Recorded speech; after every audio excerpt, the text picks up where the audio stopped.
Our main character is named Alistair, who with an imperturbable look tries to understand how he became who he is. Remembering the first day after his reincarnation in the New World, he was faced with bitter disappointment because the curse of the time loop hung on him. In a world where everyone treats other people as enemies and the main law is the law of the jungle, he had a hard time. He had to go through a huge amount of humiliation in order to achieve the highest goal, putting in incredible efforts. But, like anything, everything has its pros and cons, and being in a time loop allowed him to have a huge amount of information and sleep with all the women in the world. The protagonist was able to benefit from his curse, and being outside the power of time, he was able to improve the divine eye, becoming stronger with each passing day. This power allowed him to do a great number of things, including helping a great number of people, and in particular the elder of the great clan. Knowledge and experience in battles allowed him to take revenge and get rid of the stupid traitor who always intended to harm our hero. During his life, he saw a huge number of beautiful girls, some of whom needed his help. And eventually, one day, our protagonist's suffering and torment ended, giving him the opportunity to live a full life. Our hero sees in front of him a huge golden sphere radiating a colossal amount of energy. This sphere is called the Arcturus star system. He also notices 4 huge stone statues guarding this clot of energy from outsiders. The protagonist rushes forward without the slightest worry that he might die in battle with these guards. One of the stone guards delivers a powerful blow with a sledgehammer, cutting through the air and heating it red hot. The main character, using his physical strength and acquired skills, easily dodges such clumsy attempts to hit him. In a few moments, he rises into the air, finding himself directly above the heads of the stone guards guarding the sphere. Alistair begins to absorb energy. His body begins to emit a red aura containing unimaginable power. He makes a simple wave of 2 fingers of his hand and with one attack cuts all the guards standing around him in half, cutting through time and space in his path. The protagonist understands that this is not the only stage of protection of the magic sphere and prepares for the next attack. Great warriors begin to appear before him, lined up in a row, their entire appearance indicating that they have been through a huge number of battles. At that very moment, a portal opens from which various demons and spirits from past centuries begin to emerge. They say that the main character is incredibly brave and stupid since he dared to invade the land of magic and immediately began to attack. The protagonist realizes that the phantom souls of the greatest warriors in history have gathered before him, but even they will not be able to entertain him. After a moment, he begins to move from one enemy to another, inflicting countless blows on them and leaving no chance of victory. Their battle ends very quickly, and Alistair stands in a cloud of dust, with the battlefield stretching out behind him. He looks at the sphere of magic around which a huge number of chains are hovering, asking it if this is your new image. Inside the sphere is a stately man with white, tousled hair, who is Emperor Sumer. Looking at what is happening around him, the Emperor asks the protagonist who caused all this unrest. Alistair states his name and apologizes for disturbing His Majesty's rest, but he urgently needed to meet with him. The Emperor is quite surprised that his subordinates were dealt with so easily and decides to personally test what our protagonist is capable of. Sumer concentrates a huge amount of magical energy in his hand and then attacks the protagonist with palmistry.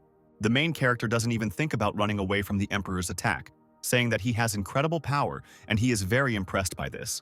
The Sumer's face shows incorruptible shock that an ordinary mortal does not shudder before his power and does not try to avoid the attack. Alistair dispels the Emperor's attack with a flick of his wrist and decides to tell him who he really is. The main character remembers the earthly world we are accustomed to and how he was an ordinary student, thinking about his future life. One day he was late for an important event concerning final exams and, sitting on his bicycle, tried to make it in time for it to start. Not noticing the red traffic light, he jumped out onto the roadway, along which a truck was driving towards him at great speed.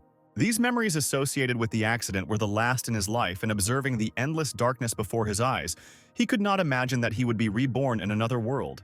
The main character found himself in an unfamiliar body in an unfamiliar world, trying to understand what had happened to him. After some time, he found out that he was in the lands of the Hong continents, or to be more specific, in the territory of the Wang sect. The protagonist was not tormented for long by the torments of his new life, and he decided to find out as soon as possible who he was and where he was, asking for help from the locals. As it turned out, the main law in the New World was the law of the jungle, and if you were weaker than someone, it was impossible to get help. Moving in an unknown direction, Alistair stumbles upon a defenseless girl lying on the ground and asking for help. He sees a strange man in a yellow robe who attacked the beauty with a desire to abuse her and commit an indecent act. A sense of justice at that moment made our hero immediately order him to remove his dirty hands from the innocent girl. The mysterious stranger, without thinking twice, immediately rushed towards the main character, realizing his superiority and strength. The man plunges a dagger into our hero's chest, saying at the end that it was a mistake to challenge the son of his master. The main character turned out to be incredibly weak and dying. Once again, he could not believe that immediately after being reborn in another world, he would die again. Once again, observing the endless emptiness before his eyes and trying to scream with all his might, he wakes up in the same place after his rebirth. Alistair quickly realized that every time he died or fell asleep, his day started over and he found himself in a time loop. He decided that in a world where there are a huge number of outstanding people, he should not remain in the background, and he went in search of power and strength. The world he was reborn into had a huge number of ways to travel, which meant that in a matter of minutes one could find oneself on the other side of the world. The main character began to wander day after day, visiting more and more new places, trying to survive and improve his skills. Sometimes, his travels took him to mythical lands where it seemed that every centimeter of soil was saturated with magic that was about to burst into flames and tear him to pieces. At some points, his disagreements with the inhabitants of this world drove him into extremely uncomfortable situations from which it was difficult to find a way out. During the first 10,000 years of his travels, Alistair walked every inch of this world and learned the secrets of all the families and clans.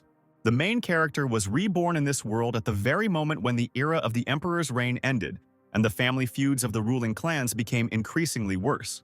Over the years spent in the time loop, the protagonist found out what powers the locals have, and for the most part, they are chasing an increase in the amount of spiritual fusion, not paying attention to the rest. Due to his time loop curse, Alistair was unable to refine the amount of spiritual fusion in his body, but he could still train his warrior incarnation and divine eye. The easiest thing in this matter was the improvement of the divine eye, because its power grew and became larger with each day lived, of which there were thousands. After a measly 50,000 years, the main character's strength was enough to cut down mountains with the movement of 2 fingers. A little later, and having lived for 70,000 years, the protagonist managed to share a bed with every beauty in this world. But one day, at the moment of his 100,000th birthday, he found himself next to a princess who was telling him about his exploits. The girl did not believe that the main character was already more than 100,000 years old, and that during this time he was able to defeat countless enemies. She says she doesn't believe this made-up nonsense and is 100% sure that it was he who poisoned her.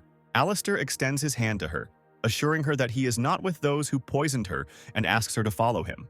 The girl immediately turns around, trying to go in the opposite direction and ordering not to even try to follow her. The main character, rolling his eyes, explains that if she continues to walk forward, in 10 seconds the girl will see the light of the torch and those who wanted to kidnap her, which the beauty, for obvious reasons, is not going to believe. Continuing to walk forward exactly after the allotted time, she sees 2 robbers in front of her with a burning torch in their hand. Shocked by what she saw, the girl cannot believe that everything that was said earlier to our main characters turned out to be true. She immediately begins to run away from the bandits towards our protagonist, asking him for help and protection. Hiding behind his back, the girl expresses her trust in him and asks him to deal with the attackers, receiving in response that everything will be over in a few seconds. Having dealt with the bandits who wanted to kidnap the girl, the main character leads her deep into the dark forest. Making his way further and further, he asks to follow him, pointing towards a secret passage in the trunk of a huge tree. The girl expresses her concerns about her safety and why the protagonist is sure that there is a secret passage, to which he replies that he has done this countless times already. After which the princess, with confidence burning in her eyes, promises that if something happens to her, the main character will have his head cut off. Going deeper into the tree, Alistair turns the handle protruding from the wall in the shape of a toothy demon's head. This action opens that very secret passage, and 3 silhouettes appear in front of our heroes from a cloud of dust and fog. We see before us the same man who tried to harass the girl on the very first day of Alistair's stay in this world. These strangers turn out to be Balder, the son of one of the elders of the nearby Wang sect. The girl immediately starts screaming at the stranger who appeared out of nowhere, saying that it was he who slipped her the poison. Balder explains that it was not poison, but an aphrodisiac, after which she will not be able to resist and will do whatever he orders. At the same time, he catches sight of our hero, realizing that he is incredibly weak, since his level of spiritual fusion is at the lowest level. In a world where only power rules, a person's level of skill is determined by the boundaries he has been able to overcome, from the lowest boundary to the highest boundary. As mentioned earlier, All people are chasing after increasing spiritual fusion, when in fact the Divine Eye and Warrior incarnation are an indicator of strength. I don't feel that our main character has any great reserves of spiritual fusion. He orders his subordinates to kill him and bring him the girl. Two warriors dressed as ninjas rush towards Alistair, drawing their terrifyingly sharp katanas. Taking a knife out of his robe pocket, the main character easily deflects their blows, simultaneously inflicting numerous injuries on them. Looking at Balder, the main hero agrees that he is at the lowest level of the line, but nevertheless he had enough strength to kill his subordinates like animals. The elder's son clearly doesn't like this treatment, and he orders him to immediately apologize and stop talking to him like that. Alistair, wiping the blade of his dagger, says that although Balder is on a higher level, he should be more respectful to those who are on a lower level. Balder, whose face simultaneously shows fear and a sense of rage, asks who the main character is, that he knows how strong the son of the elder himself is. The protagonist, with a calm look and burning eyes, explains that these are the words of his father and what his son did tonight is enough to kill him. At that very moment, the main character very quickly gets closer to his opponent and delivers a powerful slap to him. Due to the difference in strength, even such a weak blow is enough to turn Balder's face into a crumpled sheet of paper with veins protruding. Having flown back a few meters, he is perplexed by who the main character really is that allows himself to treat him like that. Looking at his opponent, Alistair thinks about how pathetic the son of the Wang sect elder is, who made a deal with the Fort of Evil. Kneeling before the main character, Balder asks for forgiveness, begging him to leave him alive and not kill him. The protagonist throws a dagger at Balder's feet, saying that a little animal like him should have his own paw cut off as punishment. His face immediately begins to exude primal horror and a plea for help, while simultaneously asking the main character for mercy and compassion. Alistair, with a straight face, says that if he doesn't do it himself, he'll have to cut off not one, but both of his hands. A few seconds later, a piercing cry is heard throughout the area, causing the bird sitting in the nearby trees to fly away. Covered in tears and drooling from his mouth, Balder asks if this is enough while bleeding. After the main character's words to get away, Balder runs away, leaving behind only a disgusting trail of blood. The girl, standing behind the main character all this time, thanks him for saving her and asks him to walk her home. Alistair says he helped her escape pursuit, but the aphrodisiac in her blood is still active and needs to be neutralized. The girl's face shows embarrassment, and she asks how exactly he plans to neutralize the poison. After some time, the main character summons a huge phoenix with blue feathers and soars into the air with the princess. Meanwhile, the princess does not understand how an ordinary person at the lowest level can control the Southern Sea Phoenix, because this requires at least 3 years of training. Alistair explains that he has lived here for 100,000 years and, like no one else, knows everything about everything, including how to intimidate the elder's son and how to control the phoenix. A sweet and embarrassed girl asks if the protagonist really wants to neutralize the aphrodisiac in her blood, since she is betrothed to the 7th Demon Emperor. Alistair says that he is well aware of who the Emperor's demon is, and that he is the strongest on the entire continent. He asks her not to worry because he will be fine, but now they have little time left, which will only last for 5 times. The blushing girl tries to pretend that she doesn't understand what our main character is getting at, asking what 5 times he's talking about. At that very second, her body begins to tingle and shake, and the blood begins to circulate through her veins at an incredible speed. Alistair begins to panic, realizing that the aphrodisiac's effect has begun to take effect prematurely, and asks the girl to control herself. The princess pounces on the protagonist, saying that she can't wait for them to land and wants to start doing it right now. The next morning, the protagonist sleeps drooling and realizing that another meaningless and carefree day has begun. Before he could even open his eyes, he stretches his hand to the side, but accidentally bumps into the gorgeous breasts of the girl he saved yesterday. He immediately jumps back in panic, not understanding what is happening and asking the princess how she ended up here. The girl looks at him with tear-stained eyes, calling the main character a liar, because he promised that she would return to her home in the morning. Not fully understanding what is happening, the protagonist decides to clarify what day it is today, and in response hears the 27th of July. A few moments later, he realizes that the day he was stuck on for 100,000 years was July 26th, and he has finally gotten out of the time loop. Images of all the celestials, great warriors, and monsters who looked down on him begin to flash through his mind, and he vows to destroy each and every one of them. His thoughts are interrupted by a girl who tries to hit him, blaming him for what happened last night and asking who will be responsible for everything. Alistair presses her to his chest, asking her not to worry because she is the only girl he has remembered during his entire stay in this world, and he will definitely be responsible for her. The seventh emperor's bride looks up at him with tear-stained eyes, saying that she will definitely remember these words and hopes that it is all true. Their conversation is interrupted by a woman's scream coming from the sky, promising to punish the protagonist for his actions. They look up and see a girl with red hair and a sword on her back, standing on a giant phoenix. This graceful and stately beauty turns out to be one of the elders of the Wang sect, whose name is Mistletoe.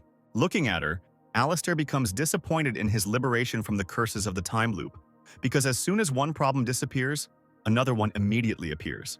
The elder extends his palm, beginning to prepare a powerful spell called the Dragon Net. The rescued girl tries to pull the main character away, warning him that if he gets caught in the net, he will not get out. The protagonist reassures her that it is nothing, and with a wave of one finger of his hand, cuts the dragon net flying towards him.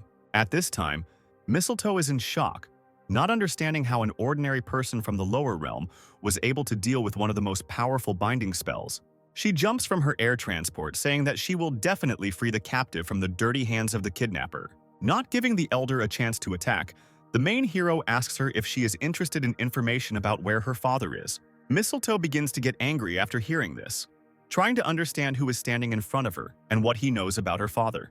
Alistair offers a deal, asking her to accompany him to the territory of the Bath sect, after which he will tell her everything he knows. When Mistletoe asks him why he wants to go there, he says that it is no longer her concern and only asks to take him there. After some time, our heroes reach the temple of the Wang sect, where a huge number of subordinates are training, who kneel when they see one of the elders. Alistair, accompanied by Mistletoe, moves towards the main temple of the Wang sect, and it seems she has decided to accept his offer. The protagonist, passing by the sect students, hears how they humiliate him because he has the audacity to walk in front of the elder and behaves like Balder. Noticing this, he turns to Mistletoe and asks her to get rid of these 3 chatterboxes. One of the students smirks, being 100% sure that the elder will not listen to such a commoner. At that very second, the girl draws her sword and knocks out the impudent students with a few blows. Red burst capillaries can be seen in the elder's eyes, because she is clearly dissatisfied with the behavior of her subordinates and orders them to immediately close their mouths. After some time, our heroes find themselves at the shining gates of the main temple of the Wang sect. Elder Mistletoe watches the protagonist, trying to ask him once again why he came to the sect. Alistair turns around at her words and with a confident expression on his face, says that he wants to see the head Alana. Mistletoe is shocked by such a bold demand and says that she doubts that the head of the sect will find time to meet with an ordinary person from the lower boundary. The main character also pats the girl he saved on the head, ordering her to go home and leave everything else to him. After which he again turns to the elder, asking him to convey his words to the head of the sect, because as soon as she hears them, she will immediately agree to an audience. Alistair says that the unpaired meridians merge together. The 8 points of their intersection are like yin and yang. When the blood boils and the bones cool, everything falls into place. Mistletoe immediately understands that these lines must have a hidden meaning, and the young man standing before her is clearly not a simple person. The elder promises to convey everything exactly as he asked and says that he will return soon. Meanwhile, the protagonist hears the sounds of battle coming from nearby within the temple. After looking around a bit, he finds the sect's disciples training in swordsmanship. He witnesses a duel between a girl and a boy, in which the lady gracefully wins. Trying to establish contact with the students, he asks what they do and what exactly they train in the sword fighting style. The disciples of the sect who turned around remember our main character and with horror try not to make any unnecessary movements so as not to anger him. While the men are shaking in terror, afraid of being beaten by Elder Mistletoe, the girl who won the sword duel does not understand what is happening. Plucking up her courage, she decides to ask the stranger who appeared out of nowhere who he is. Alistair replies that his position and name are not as important as the fact that the girl is using the heavenly abundant sword technique incorrectly. The student's face immediately shows genuine surprise, and she is shocked that he was able to notice the flaw in her technique. The protagonist advises the girl to leave her thoughts behind and surrender to her feelings, because only the form invested in the desire is transmitted to the blade, and she must allow it to control her. The student is completely delighted with such incredible knowledge about the art of swordsmanship and asks to enlighten her even more. Alistair sits down on a small column, saying that he can answer all her questions for a little massage. The girl, with a frowning and slightly displeased look, nevertheless decides to give in to the main character's provocations and begins to massage his trapezius. The sect's students who are watching all this are clearly unhappy and promise to teach our main character a lesson someday. They are interrupted by the returning Elder Mistletoe, who says that the head of the sect is waiting for our protagonist in the hall. Alistair waves goodbye to his new friend, promising to teach her next time. Mistletoe, having noticed how her student was giving the protagonist a massage, scolds her for wasting her time instead of reaching the second level in swordsmanship. The girl explains that the person she is accompanying knows the secret of the final form of the heavenly abundance technique. Mistletoe cannot believe what she heard, realizing that the stranger she met was still too young, and that heavenly abundance was a secret technique that not every elder was able to comprehend. The student begins swinging her sword at a furious speed, emitting a huge amount of energy, saying that this is how this stranger taught her to move. Looking at the movement, the Mistletoe cannot believe that this is possible, because it is simply incredible. Meanwhile, the main character stands in front of a huge staircase, at the end of which sits the head of the Wang sect. A majestic and busty girl sitting on the throne asks how the main character knows the secret of the Oblivion technique, which is passed down from generation to generation. Alistair spreads his arms out to the sides, saying that he knows not only the principle of the technique, but also its weak point. The head of the sect, Alana, clearly does not like this answer, and she says that the technique has been passed down for 3,000 years and cannot have any flaws. She immediately becomes covered in purple tattoos, and a huge number of terrifying snakes emerge from her body. Alana orders the stranger to answer for what purpose he came to her temple. Otherwise, the last moments of his life will be numbered. Alistair repels the snakes attacking him with one wave of his palm and says that he once advised her to be more careful, but yesterday she got hurt while trying to perfect this spell. After he hits her with his palm, waves of energy begin to spread around him, and he says that if he does not help her, it will take her 6 months to recover. In her thoughts, Alana understands that last night they really practiced at a reservoir of the highest purity, where no outsiders are allowed. But this young man somehow knows everything. The tattoos disappear from the head's face and body, and she stops attacking the protagonist, who continues to post information. The protagonist climbs the steps to the throne and standing in front of Alana says that he doesn't like talking to someone looking up and understands perfectly well that the girl is currently worried about two things. The head of the sect sees the spiritual fusion of our hero and understands that he is at the lowest point, but at the same time his energy is incredibly overwhelming. Alistair says that the first reason is the evil fort and the palace of the Chile family, who both want to lure her sect to their side, but she does not trust either of them. And the second reason is that Alana cannot surpass the boundary of the cycle, and the main character offers to make a deal because he can help solve both of these problems. In exchange for fulfilling all of the above conditions, Alistair asks to use the reservoir of the highest frequency and allow access to it. At the same time, somewhere at the other end of the Bath sect, an old gray-haired man is scolding two bodyguards. These bodyguards turn out to be the same subordinates of Balder, whom the main character defeated while saving the girl. They both ask for forgiveness for their actions and, kneeling, beg the master not to take their lives, which causes him to fall into a fit of uncontrollable rage. The old man orders them to stand up and walk ahead of him to the head of the sect, promising to pardon them. At that very moment, his blood boils, and he launches an icy stream of energy towards these bodyguards. As soon as the icy cloud of energy reaches the target, they immediately find themselves frozen and stand absolutely motionless. The gray-haired old man, saying that the useless puppies are not worthy of life, splits their bodies into small pieces of ice with a powerful blow. At that very second, his son Balder, who lost his arm, appears from around the corner and asks his father who the man he met was. The old man says that he doesn't care at all who this guy is, but he will pay for daring to cut off his son's hand. Balder begins to sob and drool again, begging his father to avenge his lost arm. Meanwhile, the head of the sect, Alana, agrees to make a deal with the main character, saying that he will be able to allow him to access a reservoir of the highest purity. Alistair thanks her and promises to come to the pond in the evening to help her overcome her limit. When the girl asks why they can't go there now, he turns around and looks towards the entrance to the throne room. The main character smiles, saying that first of all, he will need to deal with the guests who have arrived. At that very moment, the gates open and the same gray-haired old man, Balder's father, enters inside. This gray-haired old man turns out to be another elder of the Wang sect named Howard, who says that he has heard rumors about the kidnapping of a girl who has already been rescued. Alana replies that everything is correct, and he has nothing to worry about because the girl is safe. And the old man, meanwhile, looks at the main character, realizing that he is at the lower limit. Alistair, meanwhile, stands, looking at the old man, radiating unshakable confidence in himself and his abilities. At that very moment, asking the chief if this guy is really the kidnapper, Howard rushes towards him with the desire to attack. The old man accumulates in his hand the ice energy from which he recently destroyed 2 bodyguards, intending to do the same to the main character. In the blink of an eye, Alistair dodges, ending up behind the elder, saying that he didn't expect such emotions from their first meeting.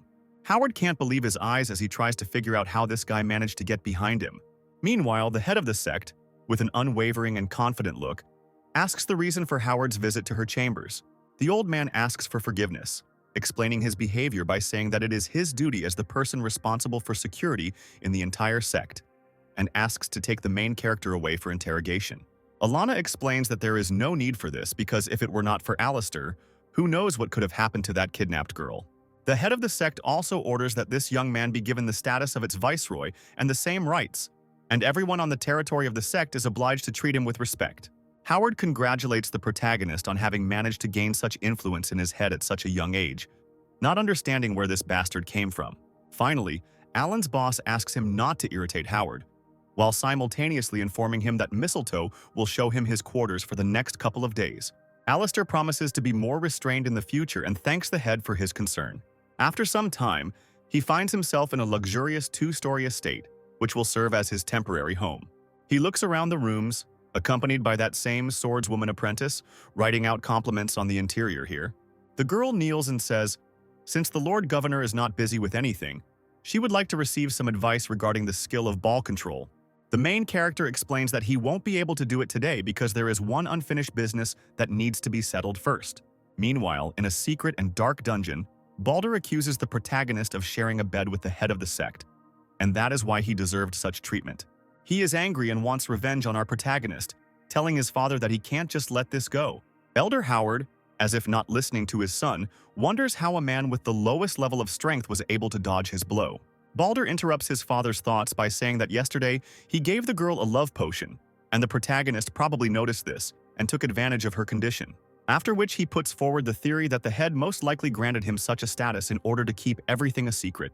Howard thinks about everything he heard and realizes that with such evidence he is unlikely to get away with it. At that very moment, their conversation is interrupted by Alistair, who appears out of nowhere and thanks them for their kind words. Elder Howard, with a smile on his face, is surprised by the courage of the main character because he had the audacity to invade his domain.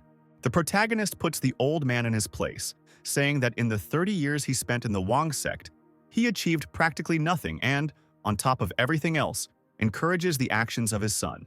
After which Alistair takes a blue glowing ball out of his pocket and asks if the old man needs an antidote. Howard realizes that he has the antidote to the water dragon's poison in his hands and assumes that this boy may be a messenger and immediately falls to his knees. Realizing the gravity of the situation, he also orders his worthless son to kneel down quickly. Alistair says that by ordering Balder's hand to be cut off, he hoped that he would become smarter, but now he sees that instead of repenting, he decided to make evil plans. The old man begins to furiously beg and ask for forgiveness, saying that he and his son were wrong and asking to give him an antidote as soon as possible because the dragon's poison is very painful and unbearable to endure. The protagonist gives a strange ball into the hands of the elders, who say that from this day on, he will not act without his order. The elder puts the ball with the antidote in his mouth, wondering why our protagonist gave it away so easily. After Howard takes the antidote, Alistair says that this pill was made by him personally, and if he decides to betray it, he will die immediately. At that very moment, the old man feels his heart being wrapped in a huge number of chains, and apparently, the guy is not joking, after which the elder bows his head again, promising to be obedient and not to violate the young master's trust. Raising his head, he and his son notice that the main character has disappeared, and in his place there remains a small wisp of smoke. At this time, Mrs. Alana is waiting for our hero near a reservoir of the highest purity. The main character appears, standing completely naked, covering his basin with a small towel, and says that the leader will need to take off his clothes. Alana is outraged by this statement, asking him who he thinks he is talking to now, and orders him not to be impudent. The protagonist says that the leader does not interest him at all and can keep his dignity to himself, since his goal is to help her surpass her current level of strength. Alana agrees to fulfill the demands of the protagonist, saying that she will trust him and exposing her gorgeous and beautiful body. Alistair stands behind the girl, asking her not to move and promising that everything will be painless. After a short pause, the protagonist begins to concentrate a huge amount of energy in his hand. Soon after, he redirects the flow of power into Alana's body, causing her to absorb all of that power. The girl begins to blush and moan loudly, realizing what a great force is penetrating her body and trying to cope with it. Having completed the ritual, Alistair says that the technique of oblivion only multiplies the yin energy, but does not generate it, and if the leader can improve it to the 9th circle, then the reversion will begin. Alana wonders how long it will take her to harness the yin energy. Alistair says that with his current level it will take half a year, but he will become much stronger, so this period will be reduced because he knows that the Battle of the Mainland will take place soon. The Battle of the Continent is a battle between the major sects of the entire continent for the right to enter Daohe. Daohe has existed since the beginning of time and permeates the entire continent. Only the victorious sect has the right to enter and improve its powers in it. Alana says that hundreds of sects have settled on the continent, 3 of which are recognized as the strongest, but the Van sect is the weakest of the 3. And to tell the truth, she wants to refuse to participate in the battle. The main character says that there is no time to give up, and he will do everything he can to help the leader, and she will succeed. And in her eyes, you can see the desire to sleep with him again. He also adds that their training is over for today, and they need to meet at the same place tomorrow. Trying to assess his level of strength, Alistair realizes that with the help of the 2 principles under his control, he was able to raise his level to the spiritual level. Returning to his chambers, the main hero notices a meekly waiting student swordswoman who tells him that a certain lady has been waiting for him for a long time. As soon as he entered, a girl he had recently saved, named Cinny, immediately threw herself into his arms. The main character is very happy about her appearance, and his delight knows no bounds, since he did not expect to see her here. Zinnia immediately begins to describe the recent events, saying that our protagonist is incredible because he managed to achieve such a quick disposition from the head himself. The girl says that Alistair looks incredibly masculine and charismatic, and in her eyes you can see the desire to sleep with him again. She also adds that she is very glad that they saw each other and reports that lately all her thoughts have been only about our main character. Chinny once again remembers that if in 2 years the 7th Demon Emperor calls her to marry, she would rather die than allow this marriage to take place. An image of a powerful Demon Emperor appears in the girl's head, for whom she is just one of many brides, of which there will be several hundred. Alistair, with unshakable confidence on his face, promises never to allow this to happen, because now he is responsible for her. The girl waves goodbye to him, saying that it's late and they need to go home, and also that the swordswoman girl is her best friend. And smiling broadly at our protagonist, she asks him to help her with her training in his free time. Their farewell is interrupted by the same swordswoman apprentice who asks her master for permission to escort the Zinnias home. Left alone, Alistair says into the void that her student has left and apparently someone else will keep him company this evening.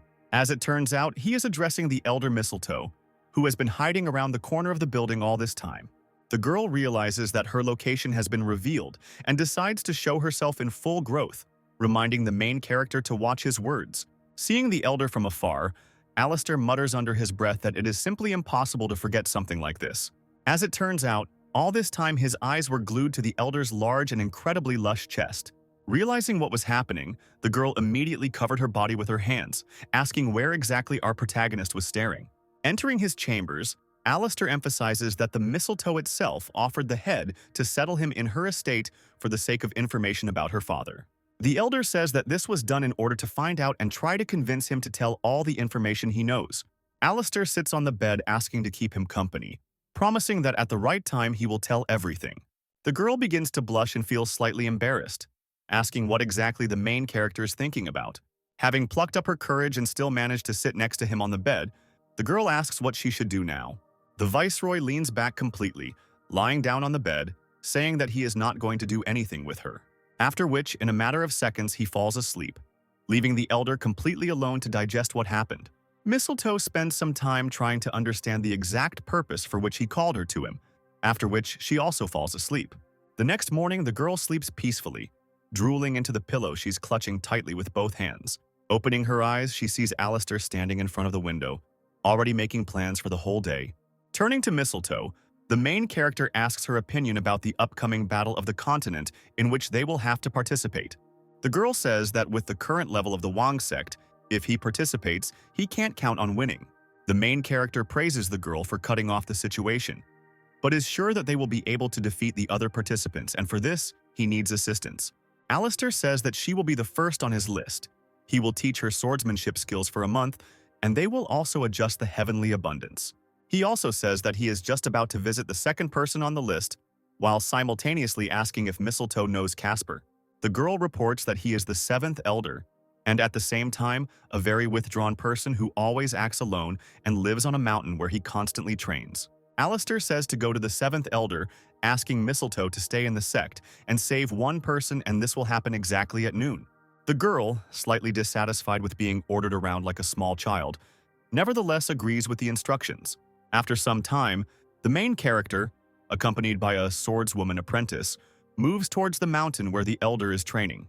He explains to the girl that the elder hates it when his training is interrupted and disturbed. Turning towards the student, he asks what would happen if he forced her to fight the elder. Shocked by such an offer, the swordswoman tries to refuse, saying that he is a very skilled warrior and she is no match for him. Alistair asks her not to worry because all she will need to do is fight off the first 7 blows and then immediately use the 10th form of heavenly abundance. The girl understands that she has no right to contradict her master and promises to do everything exactly as he said. At that very moment, their conversation is interrupted by a loud scream, and the main character manages to feel that something is moving towards them at high speed. At the last moment, thanks to his physical skills and incredible reflexes, he manages to push the student away. After which, a huge explosion was heard behind them, which they barely managed to dodge. The swordswoman didn't even have time to understand what happened. But if the protagonist hadn't managed to save her, she would have already been dead. Looking back at the place where the explosion occurred, they see a large cloud of dust and a man standing in front of them with a huge sword. The swordsman who attacked them turns out to be the 7th elder of the Wang sect, Casper, who says that this is a forbidden area and they should not have come here. Alistair interrupts her by saying that he is rumored to be the best swordsman on the entire continent, and he has come to see for himself. These words cause a sudden attack of aggression in Casper, and he asks the protagonist to show his skills to the fullest extent. The protagonist cools his ardor a little, saying that he will have to fight not with him, but with his subordinate. The girl draws her sword, saying that her name is Darcia, and that she is the disciple of the 12th elder of the Wang sect, challenging Casper to a duel. The elder clearly doesn't like this arrangement, and he can't believe that he is being forced to fight with some girl. He immediately jumps up and rushes into the attack, saying that they asked for it and there will be no mercy. His first and swift blow from the outside seems incredibly powerful and crushing. Darcia manages to repel the attack, barely withstanding all the pressure and power, and at the last moment, managing to get down on one knee, after which she immediately does a huge backflip, trying to break the distance with the elder. Casper immediately rushes towards her, saying that since she can dodge, their duel will be quite funny. He begins to shower her with a hail of blows, and the girl, with the last of her strength, manages to deflect each of them. After repelling the 6th and final attack, the girl remembers that, according to the main character, it is now her turn to attack. The elder, full of confidence, declares that the girl is clearly not one to be scared, and he wants to see if she can hit him at least once. After these words, Darcia immediately begins to prepare the Heavenly Abundance technique, raising it to the 10th form. A huge number of ghostly blades of charged energies begin to appear around her and begin to attack the elder. Not expecting such pressure, Casper slightly lets down his guard, and one of the swords manages to scratch his cheek. Realizing what was happening, he asked the main character how exactly he was able to figure out his weakness, since the girl clearly waited for the right number of blows and was able to wound him. Alistair says that the owner of the sword and the one called the Dragon Scale are soul to soul as a single organism. The elder cannot believe his ears, asking how exactly he knows the secret of his sword. The protagonist states that he likes weapons, so he understands them very well, and one look is enough for him to understand everything. Casper claims that this is all nonsense, and he cannot believe that some guy could identify all the weaknesses and shortcomings in his technique with one glance. To confirm his words, the main character takes an ordinary twig in his hands and says that he can defeat him in one blow. Struck by such impudence, rage boils in the elder's eyes, and he asks his opponent to show his strength. At that very second, Casper thrusts his sword into the ground, from which waves of energy begin to emerge, after which, a huge cloud of energy appears from the ground, shaped like an electric dragon. Our protagonist chuckles, saying that this is exactly what he expected and that there is nothing unique about it yet. Alistair makes a powerful swing with the twig in his hand and asks to see the 10th form of this technique. Out of nowhere, a golden energy dragon appears, several times larger than the first one. Casper, in complete shock, cannot believe his eyes as he looks at the huge golden dragon. The elder kneels, and the protagonist, holding a branch near his head, asks if he admits his defeat. Casper agrees that he is weak and tries to figure out how exactly he learned the 10th form of this technique. The protagonist replies that he only improved the 7th form that the elder used and hopes that he understood exactly how, because if not, he will be very disappointed. The elder, crossing his arms, thanks Alistair for the instruction and asks him to introduce himself as his opponent. Before he could answer, he was interrupted by Darcia, who informed him that the very same young man whom the head had appointed as governor stood before him. Casper emphasizes that the protagonist was incredibly skilled at such a young age, and his knowledge of ball handling techniques is simply amazing. The protagonist says that he is happy to share a few secrets while also finding out if the elder wants to prove himself in the Battle of the Continent. Casper states that he considers himself the strongest among the people of the 3 main sections, and in a one-on-one fight he has no equal. But since the battle is not a single fight, they will most likely lose. Alistair says that before the battle begins, he plans to make the Wang sect stronger and also wants to find a worthy opponent for the elder. Casper is very happy with this offer and agrees to participate in the battle under the leadership of our main hero. After some time, our heroes return to the main temple of the Wang sect, where Mistletoe reports that she has fulfilled the request. Next to the girl stands a tall man in armor who is the 3rd elder named Louis.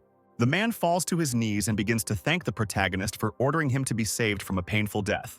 Alistair thanks the Mistletoe again for fulfilling his request and says that they all have more important things to do. Their conversation is interrupted by Darcia, who reports that the leader is holding a general meeting and every elder in the sect must appear in the Hall of Saints.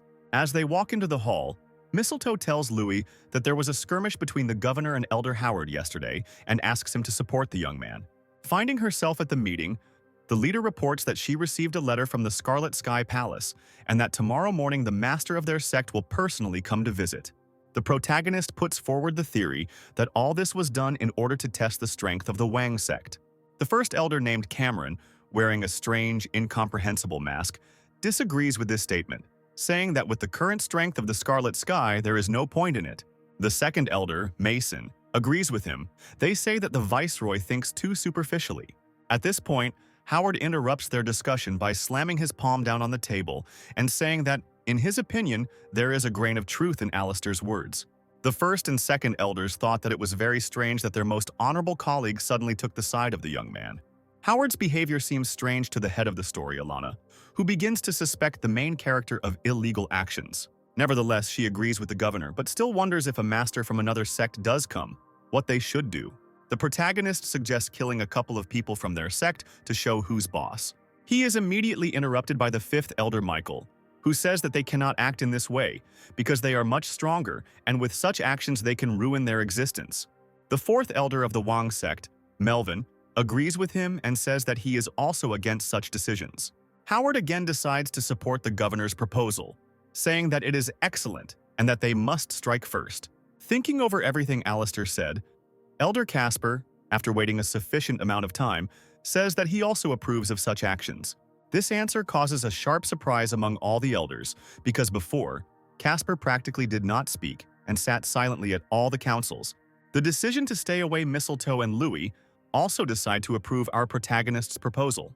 Hearing the voices of all those present, the leader decides to ask the governor how they are going to defeat the enemies if the battle begins.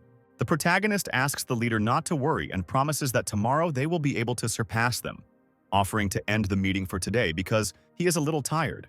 Alana agrees with the protagonist's decision, saying that the meeting is over while trying to understand why the majority of the elders supported him. Before everyone had time to disperse, Howard caught up with Alistair, asking if he had done everything well and was going to accept the new assignment. The protagonist orders the old man to kill one person tonight, and it is very important that he dies in one blow. The protagonist whispers in the elder's ear what exactly needs to be done to defeat the enemy with just one blow, after which he adds that if everything is done as he said, nothing will threaten him. The old man promises to carry out the instructions exactly as the young master told him and asks permission to take his leave. A few seconds later, Elder Lewis catches up with Alistair, who thanks him again for saving him. The protagonist thanks the elder, saying that he is very polite and his skills will definitely be useful to them during the battle on the continent. Lewis promises to give it his all, but unfortunately, it will be impossible because his 5th-class spear was broken. Alistair says that the elder does not need to worry about this because soon he will give you a new 9th-tier spear. Lewis is immediately incredibly surprised, saying that in their sect, weapons of this level are only angular, and for him, it would be a great honor. Finally, the protagonist orders the elder to take care of his wounds, and as soon as the opportunity arises, he will definitely receive his weapon. After the conversation ends, Alistair finally wants to rest and says that it is time to move on to the most interesting part. In the evening of the same day, he and the chief again perform the ritual near a reservoir of the highest purity. The protagonist decides to slightly gain Alana's trust by deciding to ask why Howard was suddenly so favorable and supported him at the Council of Elders. The girl states that she has had doubts for a long time, because lately in the Wang sect, it seems like everyone is dancing to the tune of our main character. Alistair smirks, pretending that he has nothing to do with it and that this is all a coincidence. While simultaneously asking if everyone really treats him well, Alana immediately blushes and becomes embarrassed, covering her naked body with her hands and saying that she remains impenetrable. The protagonist understands the leader's concerns perfectly well, but asks her to calm down, because he came to their sect to help solve pressing issues. He extends his hand to the side, inviting the head to come closer because he wants to tell her a little secret. The chief leans over and he whispers in her ear that Elder Howard is actually a pawn of the evil fort, after which he points his finger towards the forest, saying that it is nearby and they should take a walk and look at it. The girl has no choice but to agree with Alistair, and she asks him to wait for a minute because she needs to get dressed. After some time, they move towards the forest where the elder is supposed to be. They watch as Howard beats up the fourth elder, Melvin, with all his might. He lies on the ground bleeding from his nose and asks what is happening to the old man that made him suddenly decide to beat him up. Elder Howard reports that Melvin has angered someone he shouldn't have and that death awaits him for it. Melvin starts screaming and trying to justify himself by saying that Howard knows perfectly well who he is and shouldn't do that. The old man reports that although Melvin positions himself as an envoy of the evil fort, he was able to see through his scam, and the real envoy has long since arrived at the sect. Howard then takes out his staff, saying that he can no longer fool him and begins to absorb a huge amount of energy. Charging a very powerful attack, he orders Melvin to rejoice because he will go from his mournful flash. The old man says that it is difficult to determine who the fort's envoy is, but the viceroy had an antidote, and it is impossible to counterfeit a pill, so he is a real envoy. Howard stands in front of Melvin as he lies on the ground, hoping that he has breathed his last. Meanwhile, Alistair orders Alana to sit quietly and he will answer all questions after everything is over. At this point, Melvin is still alive and tries with all his might to get up, kneeling on one knee and saying that Howard has forgotten who his real master is. He starts screaming that there is no longer any point in leaving the old man alive. His eyes suddenly turn red, and his whole body becomes covered in protruding veins. Elder Howard is surprised that his friend is still alive and decides not to relax for now. At the same moment, Melvin begins to use a forbidden technique.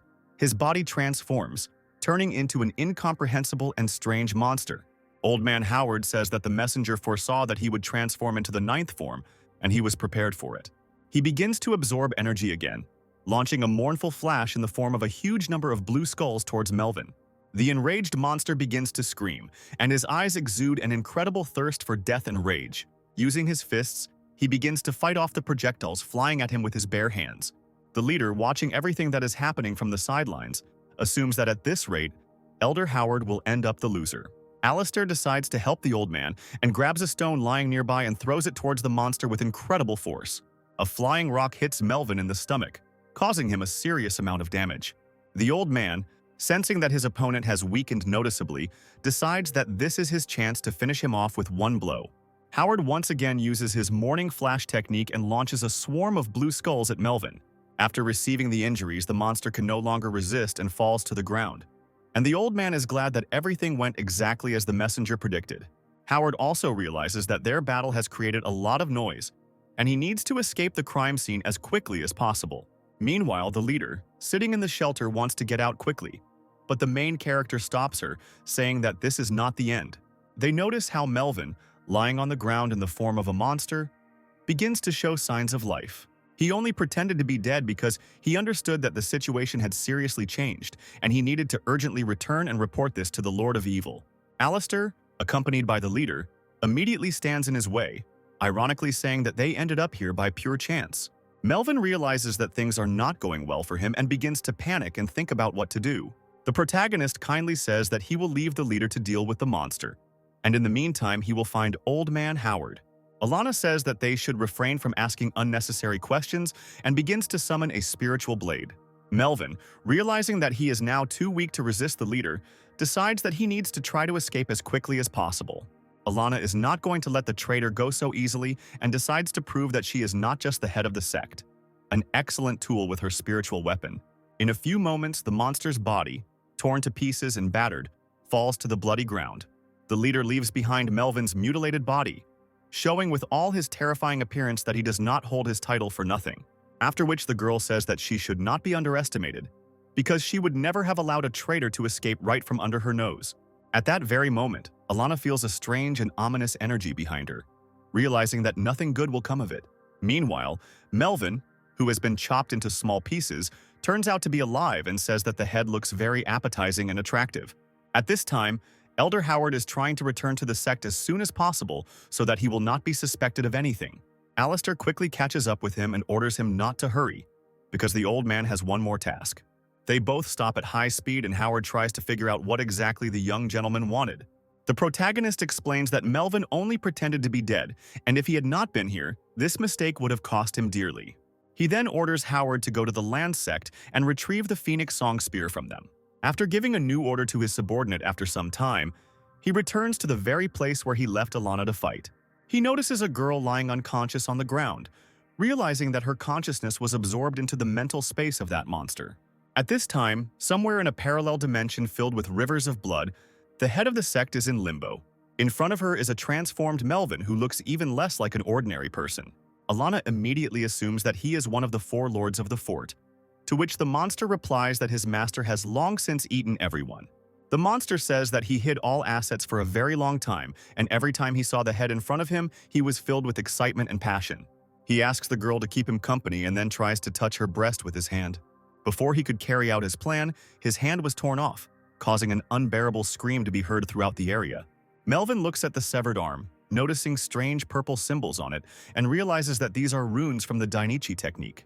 Raising his head up, he notices Alistair, who orders him to immediately release Alana, because he is just a pawn of the evil fort and is neither a man nor a demon. Looking at the main character with surprise, he is perplexed when such a skilled master capable of mastering such techniques appeared on the continent. The protagonist advises him to find out from the Lord of Hell, and at that very moment splits his body into small pieces, leaving only splashes of blood all over the area. As soon as Melvin is defeated, the head is immediately freed from the shackles and wakes up, regaining consciousness. Alana thanks our hero for saving her, asking if the creature was actually one of the elders. Alistair says that he was still half-human, and this form was the final technique to transform into a demon. The girl is shocked by what she heard, not imagining how many cards the evil fort has up its sleeve, wondering whether they will be able to resist such a dangerous enemy. The protagonist tries to calm the chief down, advising him to take care of his wounds for now and promising that they can deal with the Scarlet Sky Palace and the evil fort in the future. After some time and returning to his chambers, Alistair discovers Elder Mistletoe sleeping on his bed and decides not to interrupt her sweet sleep and lie down next to her. The next morning, the main character, lying in an embrace with a beautiful girl, tries to wake her up, saying that the sun has already risen. The girl opens her eyes and immediately becomes embarrassed, asking the main character when exactly he returned and how they ended up in the same bed. The protagonist explains that he returned yesterday evening and did not do anything shameful to the elder. Going outside, Mistletoe bumps into her student, who says that she arrived on the orders of the head of the sect and did not want to interfere with her mentor spending time with the governor. Elder Mistletoe blushes slightly, saying not to come up with any vulgarities because she came here a couple of minutes early on urgent business. Their conversation is interrupted by Alistair, who says that they have been bothering him since the morning, and that it would be better for them to go to the palace, over which clouds are beginning to gather. At this time, the head of the sect, accompanied by his elders, watches as dark clouds oozing purple energy appear above their palace. A strange man in a mask greets the chief, saying that they have not seen each other for many years, and he did not expect that they would all gather to greet him with such honors. Meanwhile, Alana is not very happy about his appearance, but nevertheless allows him to settle inside her palace. The man in the mask says that they haven't seen each other for a long time and he missed each of them madly. He comes down to the ground, standing opposite Elder Mason and asking how he feels after their long battle in the distant past. Mason replies that his wounds and grievances have long since healed, and he holds no grudge against him. The masked man offers the old man to fight again, arguing that it is good practice to improve their fighting skills. Alana decides to stop this bullying and in a very rude manner finds out why exactly they came to her sect. The masked man starts laughing with a very arrogant look, saying that he brought 4 of the worst students with him because the Battle of the Continent is about to begin, and in anticipation of such a grand event, he wants them to take a look at the skill of the Wang sect and what your disciples have achieved. The disciples of the Wang sect, who were watching everything that was happening, did not understand why they should compete, since they would most likely lose. Meanwhile, the head of the sect, Alana, wonders how the disciples of the masked man who arrived from another sect were able to achieve such a level of strength. Elder Michael says that the masked man's name is Isaac, and he seems to think that no one in the Wang sect can resist them. Isaac replies that he would gladly measure his strength against all the elders of the Wang sects, but today their disciples will compete. These words, which clearly showed incredible self-confidence as well as arrogance towards other people, incredibly infuriated Elder Michael. Isaac starts shouting with delight and saying that this is not a place for competitions and they should go to the arena. At this moment, our main character appears behind Mrs. Alana, asking for forgiveness for his lateness. The head of the sect, realizing that the entire top brass has gathered, suggests going to their arena and continuing to sort things out there. After some time, all our heroes find themselves on a huge stone platform not far from the temple of the Wang sect. Arriving at the arena, Isaac notices that Howard is not among the oldest sect of Van and decides to provoke Alana by saying that they are at the same level of power. She replies that the elder is seriously ill and will not be able to attend this friendly competition today. The masked man decides not to waste time and offers to start the first fight, putting forward his student as a candidate, asking her to show what she is capable of. A formidable and muscular girl declares that she is a disciple of the Scarlet Sky sect, and she challenges the Van sect master to a duel. The disciples of the Wang sect, standing outside the arena, looking at such a formidable warrior, under no circumstances want to put forward as candidates, as they are afraid of being beaten. At this time, the elders of the sect are trying to come to an agreement and understand which of their students will emerge as the first candidate for the duel. Elder Mason kindly asks Alistair for advice and assistance in finding a suitable candidate. The Echidna protagonist grins, saying that at yesterday's meeting they did not support his decisions, and now they are asking for help. The elders admit that they were wrong and in the future will follow the will of the viceroy at all costs. Michael, who is watching this situation, is shocked to realize that his colleagues did not even turn to him for advice before asking for help from the main character. The protagonist says that he does not hold a grudge against the elders, but next time they should think better about their decisions. And I propose that they nominate the student Darcia as a candidate. The girl, with incredible zeal, immediately grabs her blade, saying that she will try to fully justify the expectations of her mentor. Enter the arena. Darcia states that she is Elder Mistletoe's apprentice, and her power level is on the verge of absolution. The purple-haired girl who is her opponent smirks and says that she has gone out to certain death.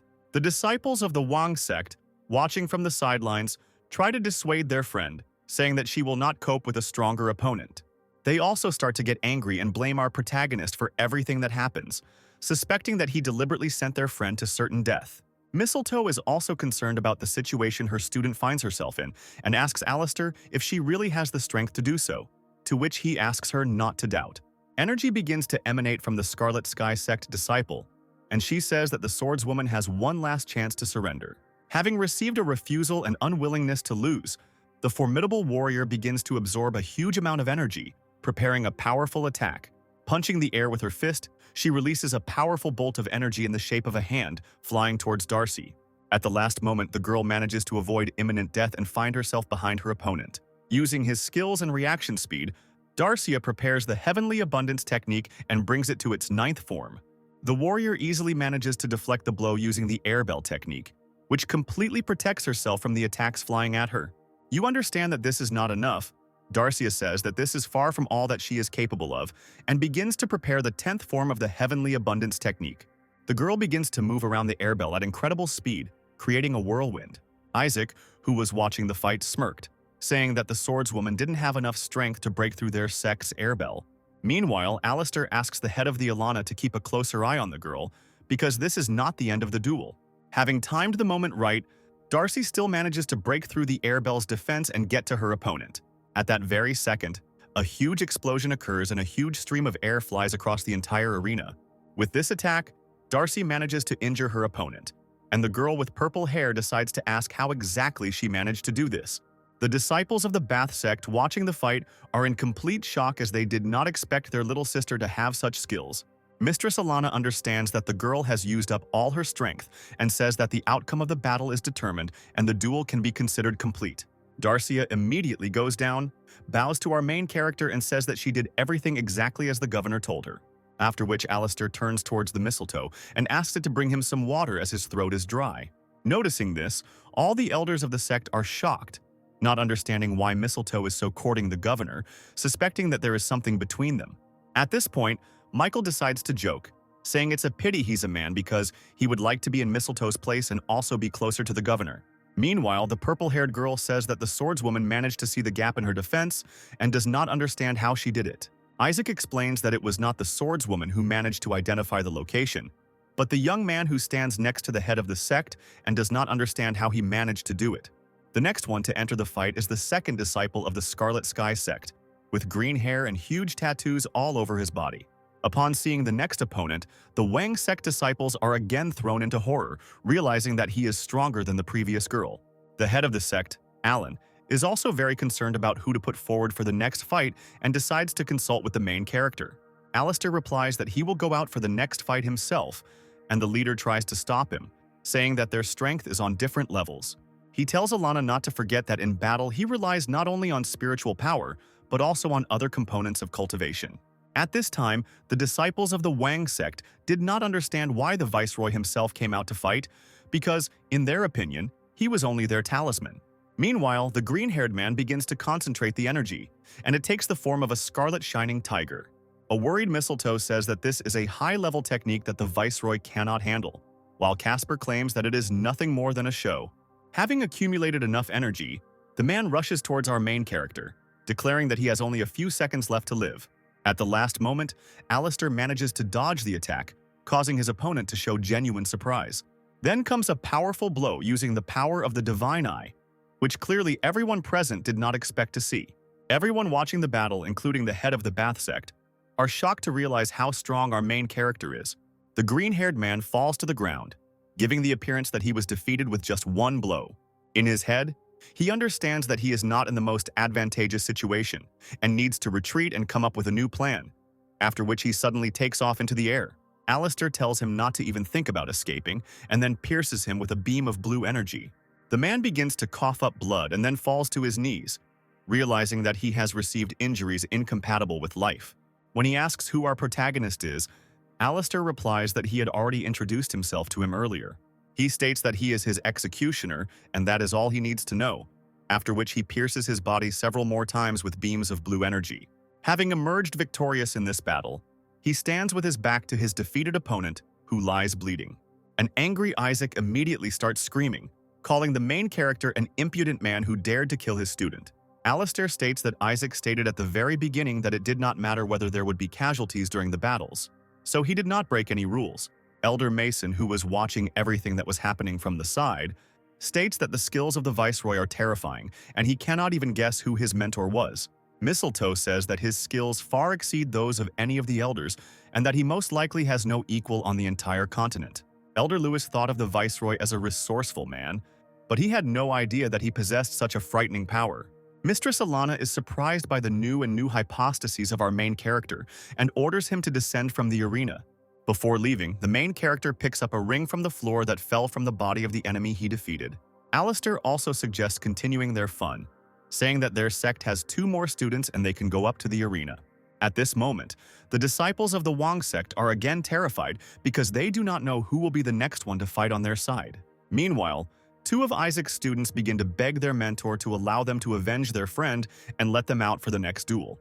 Isaac states that they are very stupid for not realizing that this man will only need one look to identify their weaknesses and they will not be able to deal with him. At the same moment, the purple-haired girl participating in the first duel notices that their friend's storage ring is missing. Isaac and the 2 students standing behind him are quite stunned by this information. Meanwhile, the main character stands with an arrogant face, juggling that same ring, asking if they will fight further. Isaac immediately turns to the head of the sect, Alana, stating that he did not expect to see thieves among her subordinates and demands the immediate return of the ring. The lady states that she is not going to return anything, because first he must provide evidence that it is indeed their ring. The main character says that if this ring really belonged to their student, let him tell what is in it. The purple-haired girl states that there are about 200,000 baht there, which in turn are the monetary units of this world, and can also be used to restore spiritual power. Alistair tells them to take a closer look at what exactly is there, and opens a ring from which those same bats in the form of golden balls begin to pour out. He says there are at least 500,000 baht in here, and therefore this ring did not belong to him. And in his head, Alistair remembers that 90,000 years ago, he found out that this guy hid the money. Isaac orders the young man to return the ring immediately or else he will be in trouble. Their conversation is suddenly interrupted by Elder Howard, who descends from a winged phoenix, saying that he has completed the governor's order. He hands him a 9th-tier spear called the Phoenix Song, also noting that the seal placed on it has noticeably weakened him. Alistair picks up a spear wrapped in scraps of cloth and says that he has something that will help remove the seal. He removes the cloth from the spear and sees red runes glittering on the majestic and powerful golden spear, weakening its power. At that moment, Isaac does not understand how the Phoenix Song ended up in Howard's hands, since the Chi sect wanted to give it to them as a sign of their submission. At the same second, a red medallion appears in Alistair's other hand, emitting a suspicious, sinister energy. Isaac is even more surprised when he realizes that this is the medallion of their sect, and cannot find answers to how this young man knew that it was in the storage of his student. The protagonist says that the Scarlet Sky specifically placed a curse on the spear in order to gain control of it, and then use all of its power by removing the seal. Alistair breaks the seal and begins to release all the energy of the Phoenix Song spear. After removing the seal, he makes a sharp swing and releases a huge beam of energy that pierces the sky and rushes into the distance. He hands the spear to Elder Lewis, stating that he has fulfilled his promise to give him a new weapon. Mistress Alana states that the spear must recognize its master and is confident that Lewis will succeed. The Elder begins to pour some of his spiritual power into the spear, merging with it into one whole and saying that from now on he is its owner. Meanwhile, Isaac continues to be angry, realizing that he should have first gone to the Chi sect and gotten the spear, and only then come here. Observing this situation, other elders say that they need to show their best side in front of the viceroy, and maybe he will give them the same high-class weapons. Elder Lewis's eyes begin to glow with a bright red flame, and he says that although his weapon is very strong, he will try to handle it. At this time, Casper asks permission from the head and the governor to detain the guests who have arrived to them. The protagonist says that this is not necessary, and also asks Isaac not to make any more plans regarding the Bath sect, otherwise the ending will be predetermined. The masked man agrees with this statement, and then says that he only needs to find out the name of the main character. Alistair states that Isaac is not worthy of knowing him now, and asks him to get lost along with his students. After they left, the disciples of the Wang sect began to rejoice and bless the viceroy, realizing that the trials were over and they would not have to fight. When Mrs. Alana asked how the main character knew about the affairs of the Chi sect, he answered that all the information was obtained by Elder Howard and he should be thanked. The city does not understand why it suddenly received such an attitude towards its person, and wonders what kind of relationship the main character and Alana have. The head of the sect expresses his gratitude and also promises that Howard will receive a reward for his efforts. The elder immediately bows and thanks for such generous praise, realizing that he is forced to carry out all the orders of the protagonist, since it is he who gives him the antidote. Alistair says that he is very glad that everything is over and asks the 3 elders to follow him because he has one more thing to do. After some time, the main character hands the elders a piece of paper on which the ingredients that need to be obtained are written. They carefully study everything that is written on it and proudly declare that the governor can rely on them. At this time, Alana realizes that the protagonist has a new plan and asks why the items she's supposed to bring are intended for murder. Alistair asks the lady to be patient and also asks to order his sister to come to the reservoir of the highest frequency. The girl says that she is still a baby and hopes that the protagonist will not do anything bad to her. The main character is surprised that Alana calls her sister baby, and looking at her lush chest and declares that in some places she is far from small, after which she smiles and says that compared to you, she's really not that grown up. The girl immediately blushes and begins to feel embarrassed. They say that Alistair is a real impudent guy and he has made her incredibly angry. Sometime later, as night falls, the main character in the company of Darcy goes to a reservoir of the highest purity. The girl is embarrassed looking at the half-naked governor and promises to guard him while he performs the ritual. Having entered the reservoir, the main character greets the girl who is in it and asks what brought her here. The princess in the pond, whom he saved at the very beginning of his story, says that her older sister told her that the governor would come to the pond. The girl throws herself into his arms, and the main character asks if her best friend is nearby. The princess praises our hero, saying that she heard how he taught the people from the Scarlet Sky Palace a lesson, because since their last meeting he has become much stronger. Alistair looks straight into the eyes of the slightly embarrassed beauty, asking where, in her opinion, he is the strongest. The girl replies that he is strong and incredible in everything, after which she merges with him in a passionate and tender kiss, after which they become one. And the princess begins to moan softly and loudly with pleasure. Darcia, who is nearby, can clearly hear the sweet moans, causing a slight blush to appear on her face. After some time, the princess throws a towel over herself, saying that it is time for her to leave. After saying goodbye to the girl, Alistair takes out a ring from one of Isaac's students and says that it is time for the next stage. He opens the vault and begins to pour a huge amount of bot directly into the reservoir. He begins to release the spiritual power stored within these spheres and then absorbs their contents into his body. At the same moment, a huge amount of energy begins to accumulate in the sky above the reservoir, causing thunder discharges. Nearby swordswoman Darcia suggests that a natural disaster has befallen their sect. A few seconds later, a bolt of lightning suddenly rushes towards our main character. And at that moment, Darcy decides to save the governor and immediately rushes towards the lightning, trying to reflect it. The girl immediately tries to apply the 10th form of the abundance technique and cope with the terrifying elements. Her strength turns out to be insufficient. Her body is struck by a powerful electric discharge that throws her to the side. Casper, who is in the main temple of the sect, tries to guess who exactly caused the hurricane, and the head of the sect, Alan, realizing that the governor is there, sees that this lightning strike exceeds the power of the boundary of the cycle.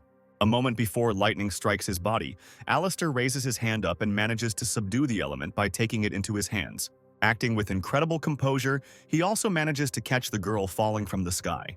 Darcia thanks the viceroy, and he orders her to sit down and concentrate as he uses the power of thunder to help her surpass the second line. The girl, without any hesitation, begins to fulfill the main character's request and, in the lotus position, begins to absorb energy. The main character performs the same ritual with her as with the head of the sect, letting a huge amount of energy into the girl's body, making her moan with pleasure. Alistair says that her level is the third step of the cycle boundary, and she was able to jump one thanks to her diligence in improving her fencing techniques. He also orders the girl to stay here while her body is being rebuilt, and when she comes to balance, let her find him. After some time, he again meets with the three elders who apparently carried out his assignment. Casper says that when he saw the clouds gathering over the pond, he immediately realized that the main character was there, after which he hands over a vial of the blood of the fire beast. Mistletoe says that she managed to obtain the vein of a winged dragon, and also notes that its properties are extremely useful for cultivation. Lewis enthusiastically presents the trunk of the great tree to the protagonist. They say that if you add it to the previous ingredients, the effect will be extraordinary in increasing the level. Alistair thanks everyone for the work done. I understand perfectly well that all these natural materials are great for improvement, but he will be able to use them for other purposes, after which the main character goes to the hall of the head of the sect, who also managed to get the necessary materials. The girl says that she has fulfilled his request and places on the table a small dagger inscribed with runes, as well as a piece of cloth with unknown symbols. Alistair takes this very piece of fabric in his hands and says that the talisman of Samsara is extremely good and he expected less. Realizing that the head of the sect has accumulated a lot of questions, he allows her to ask him anything she wants. Alana says she has carefully studied the books regarding the materials he requested and makes an interesting suggestion. The protagonist immediately agrees with the girl, saying that she thinks correctly and that he needs subordinates of a very high level. The main character uses his power and combines all the materials he received into one whole. He begins to pour his energy into objects, not being entirely sure whether his experiment will be successful. If the ritual fails, not only will he be left empty-handed, but all that power will turn against him. After which a powerful burst of energy occurs, and a strange doll resembling a human appears in place of the objects. Her terrifying, menacing appearance immediately changes, and she begins to grimace, greeting her master. Ms. Alana, clearly not expecting such an effect, asks if this is really the same high-level puppet. Alistair replies that, although she is not particularly beautiful, he still managed to accomplish what he had planned. He uses the ring on his hand to open the vault, saying that there is still work to be done and the puppet has not reached perfection.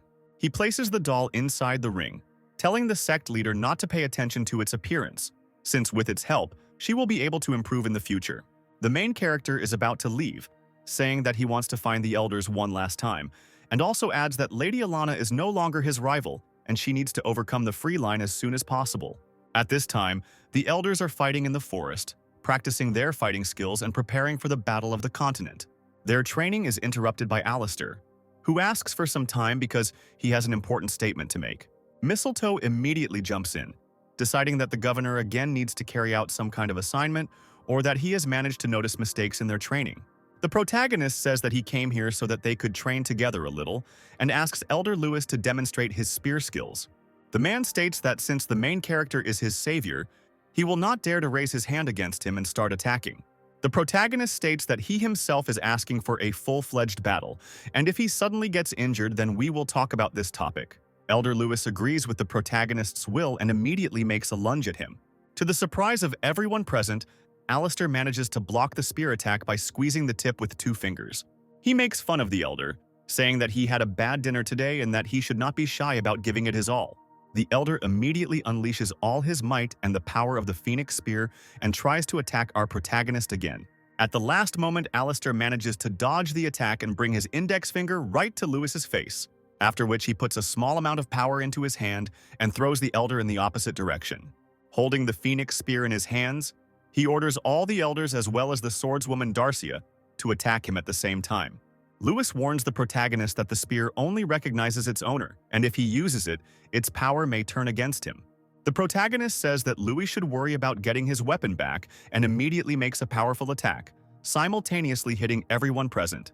This blow turns out to be a technique, triad, which our protagonist was able to use with ease after reaching the spiritual threshold. At the same second after using that same technique, lightning starts to form in the sky above our heroes. Alistair notes that if he was able to cause thunder to rumble again, then the triad is a very amazing technique. Before he could even turn around, one of the ball lightning bolts immediately rushes towards our protagonist. All the elders immediately rush towards the terrible elements, trying to protect the governor from imminent death. At this time, the disciples of the Bath sect, who were near the temple, noticed the horror happening in the sky and could not even imagine what was happening there. The main character smiles, realizing that even the heavens are against him developing at such a fast pace. He starts laughing loudly. Looking at the sky, they say that death awaits the violator of universal laws, but unfortunately, no one can stop him. After the storm subsides, he returns the spear to Louis, praising them for fighting hard against the thunder, as it was a good chance for their advancement. After which he states that he still has some business to do and orders the elders to continue their hard training. That same evening, he again finds himself at a reservoir of the highest purity together with Alana, who asks if the recent storm was his fault. Alistair states that the head of the sect has nothing to worry about because he will not allow anyone to suffer because of him. Mistress Alana informs our protagonist that an auction will begin in the capital tonight and will last for 2 days, and he should try his luck. The protagonist notes that the capital is the commercial city of the continent and a place of constant gatherings of the nobility. The girl says that the highlight of the program will be the egg of a mystical beast, but no one knows what kind of creature is inside it. Alistair agrees that this is a very interesting idea and asks how many bats the Wang sect currently has. The lady says that there are about 100 million baht in their treasury and invites him to participate in the auction. The protagonist states that he himself wanted to go to the capital to get the materials needed for the puppet, as well as to obtain the Daohe key. He also explains to Alana that if they win the Battle of the Continent, they will only be able to get to the upper tier of Daohe, but there is another one, and on it there is a person who needs to be freed. The girl cannot believe her ears and tries to find out how exactly he knew that there was a person there and who he was. Alistair replies that the secret of this world is far beyond their imagination and it is time for him to prepare to leave. When the headmaster asks who the main character will take with him on the trip, he replies that he will go there alone because he has an old friend there. He also orders Mrs. Alana to cross the free line in his absence, because the battle will be extremely dangerous. The next morning, the protagonist is escorted by elders on his way to the capital, and he boards a huge flying ship. Finally, he once again expresses the hope that everyone understood his instructions, and upon his return will be on a completely different level. Darcia and Elder Lewis bow, saying that the viceroy has nothing to worry about and wish him a safe journey. Our main character is moving on a flying ship towards the capital, and at one point flies over the very place from the beginning of his story. He sees a huge magical sphere and 4 stone statues guarding it. He asks to wait a little because he will soon return and free him. He also notes that in his current state he can use his Dainichi technique. Alistair's body is covered in purple flames, as Dainichi is a rare method of improving the body, which contributes to its rapid improvement. The main character remembers that right now he is flying on a wooden ship towards the capital, and the entire ship also suddenly begins to blaze with purple flame. The protagonist jumps off the ship in the hope that he will stumble upon someone's ship on the way to land.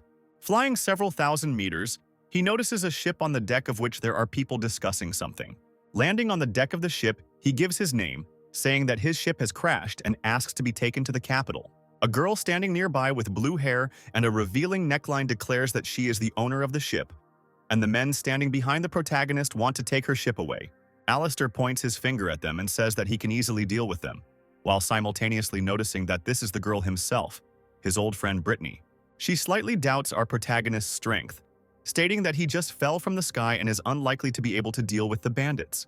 One of the robbers shouts that if the stranger wants to live, he should mind his own business. Alistair turns in his direction with an arrogant look, asking who exactly is threatening him with violence. The man replies that he is the deputy chairman of the Flying Clouds trade union and that everything that happens here is their personal business, after which he asks who our main character is. Alistair uses the violet flame technique again, saying that the dead have no need to know his name. The man's body immediately begins to burn, and he gradually becomes covered in the terrible technology. He falls to his knees and begins to beg for mercy, saying that he will do whatever he is ordered to do, asking to put out this flame. The main character doesn't even look in his direction. He says that it's too late and only death awaits him. After dealing with all the robbers, the protagonist picks up the vault rings left over from their charred bodies. Brittany immediately rushes to thank the stranger who saved her and her ship. In exchange for his help, Alistair asks to give him all the rings of the vault left by the bandits. The girl, of course, does not object and orders her subordinates to immediately collect and bring the rings to the master. She hands him the 2 rings lying in her hands and once again thanks the stranger for the help he gave her. Alistair realizes that after he interrupted the time loop, the whole world began to change a little and decides to ask Brittany if she is heading to the capital to participate in the auction. The girl does not understand how he knows her name, but decides not to show it and says that she would be happy to participate in the auction. But their trade union does not have that much money. Their conversation is interrupted by a little white-haired girl who peeks out from behind Brittany and asks the protagonist to play with her. Brittany immediately turns to the little girl, calling her Shani and telling her not to bother strangers. The main character turns out to be very surprised because he did not expect to meet this child here and wants to be in the capital as soon as possible, and also decides not to refuse the little girl. After some time, their ship still ends up flying over the walls and houses of a huge city. Britain informs Alistair that flights are prohibited over the capital, and since their trade union is small, they will not be able to drop anchor only at the small gates. The protagonist recalls that in order to pass the main gates, one must pass a strength test, but people who are able to withstand the pressure of an altitude of 5,000 meters can be counted on one hand. At that very moment, his thoughts are interrupted by a huge ship flying over their small vessel and moving towards the main gate. Brittany immediately orders everyone to move away, because this is the ship of the Thundercloud cult, and if they displease them, then everyone will die. Standing on the deck of the ship, the leader of the Thundercloud sect, Ray, orders everyone to stay away from him and not interfere with the test. Alistair states that he doesn't want to listen to this boy's nagging, and the girl at this moment asks for forgiveness and says that they need to fly away further. Meanwhile, the Thundercloud ship lands, and Ray asks everyone to watch his power because he is going to set a new record. At this moment, the old man with a cane in his hand says that the head of the Thundercloud is so young, but has already reached the boundary of the cycle, and perhaps he will actually be able to demonstrate something miraculous during the test. Alistair notes that the elder is mistaken because this test is not related to the power of Ki.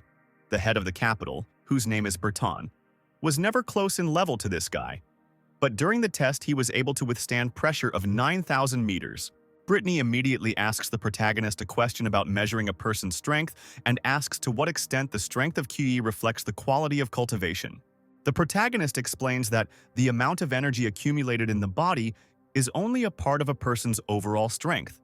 But cultivation is a complex manifestation of the abilities of the one who uses the power of Ki. When using abilities, energy is expended, but if you rely only on its reserves, forgetting about improvement, then all that this person will have is energy, which he will not be able to realize. He also says that the test here is actually a test of the ability to control strength, which is why for many years no one has been able to beat the capital's head's record. The elder is still sure that the head of the sect is a real genius, and speaking like this towards him is too rude. Meanwhile, Ray stands in front of the main gate and sees a huge stone slab in front of him. He jumps onto this platform, ordering everyone to watch his strength because today he will break the record. The guards standing at the gates of the capital mark the beginning of the test and ask everyone to be extremely careful. Ray begins to put his power into the plate he is on, and two golden beams of energy shoot into the sky. The followers of the Thundercloud sect, located on the ship, watch their master and count the number of meters the rays rise. Meanwhile, the elders order Brittany to go and greet the young master because who knows, maybe he will help them in the future. The girl is clearly a little saddened as she does not want to make contact with such a person and expresses her disagreement. The old man states that after the death of his student, she behaves inappropriately because every year their fleet is getting smaller and she is the only one left of the entire crew. An old woman standing nearby orders not to put pressure on the young girl, saying that if she does not want to, they themselves will go to negotiate. At this point, Ray, who is continuing to undergo the test, already understands that his strength is at its limit, and he has only reached 4,000 meters, and this is a real shame. At this point, he is interrupted by two elders who express their respect and are also surprised by the young master's abilities. Ray laughs, realizing that all his thoughts were focused on how to avoid shame, but the way out of the situation found itself. He immediately grabs the two elders by the throat, amazed at how they had the audacity to break his concentration, and they deserve to die. Brittany immediately tries to stop him, but the students of their trade union manage to stop her, saying that he will destroy the entire ship if he is angered. The leader of the Thundercloud sect mocks the bodies of the old men and says that he would have broken the record if they hadn't stopped him. At that moment, he raises his head to the sky and notices another ship flying over the capital that has arrived in the city. On the deck of the ship stands the daughter of the head of the capital, whose name is Vanessa, and behind her is her subordinate. This gentleman turns out to be one of the disciples of the Ice Sky Temple and asks the lady not to waste time on this rich man. Vanessa says she is interested in the Flying Clouds ship, which is located near the main gate. She asks us to pay attention to our main character, who did not bat an eye and, exuding amazing composure, watch the death of his people. The man assumes that he is frozen with fear and decides to force this ostentatious, impudent fellow to show his true face. He decides to provoke the head of the Thundercloud sect by saying that his concentration was knocked down by people from the third-rate union. Aggression immediately appears on Ray's face, because he is well aware that he would not have been able to break the record in any case. He points his finger to the sky and orders the ship of Flying Clouds to descend immediately. Brittany immediately begins to apologize and ask Mr. Ray for mercy, since her people had no intention of stopping him. The leader of the Thundercloud sect exudes a beastly rage, saying that they themselves should understand that after this incident, they do not have long to live. His speech is immediately interrupted by the same little white-haired girl who shouts that he is a fool and that they are not to blame for his failure. At that very moment, their ship begins to be bombarded with a huge number of energy flashes. Ray points out that the trade union brat has gotten too bold, and he declares that he is throwing them a challenge they dare not refuse. He moves rapidly towards their ship with the desire to smash it into tiny pieces and destroy every crew member. All people begin to panic and lose control of the ship, realizing that certain death awaits them. Vanessa immediately decides that they need to help, but the man behind her talks her out of it, saying that there is no need to worry about this bunch of insects. Watching everything that is happening, Alistair understands that this whole situation is just wasting his time.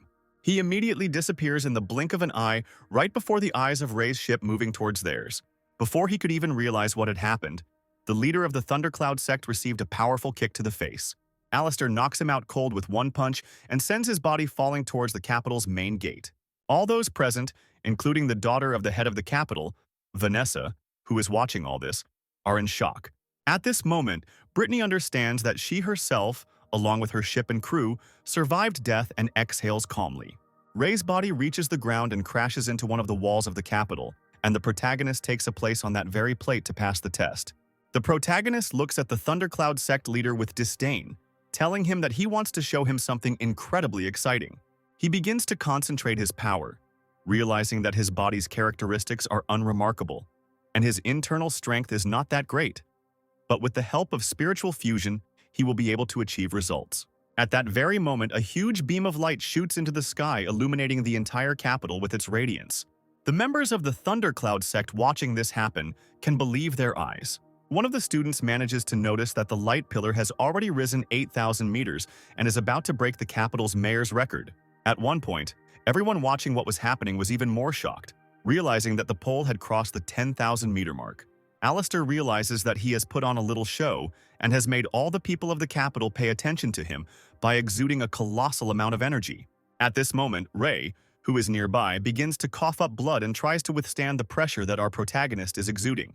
Everyone present asks the master to stop, because the head of the Thundercloud sect simply won't be able to withstand such an aura and will die, so they need to drag him away.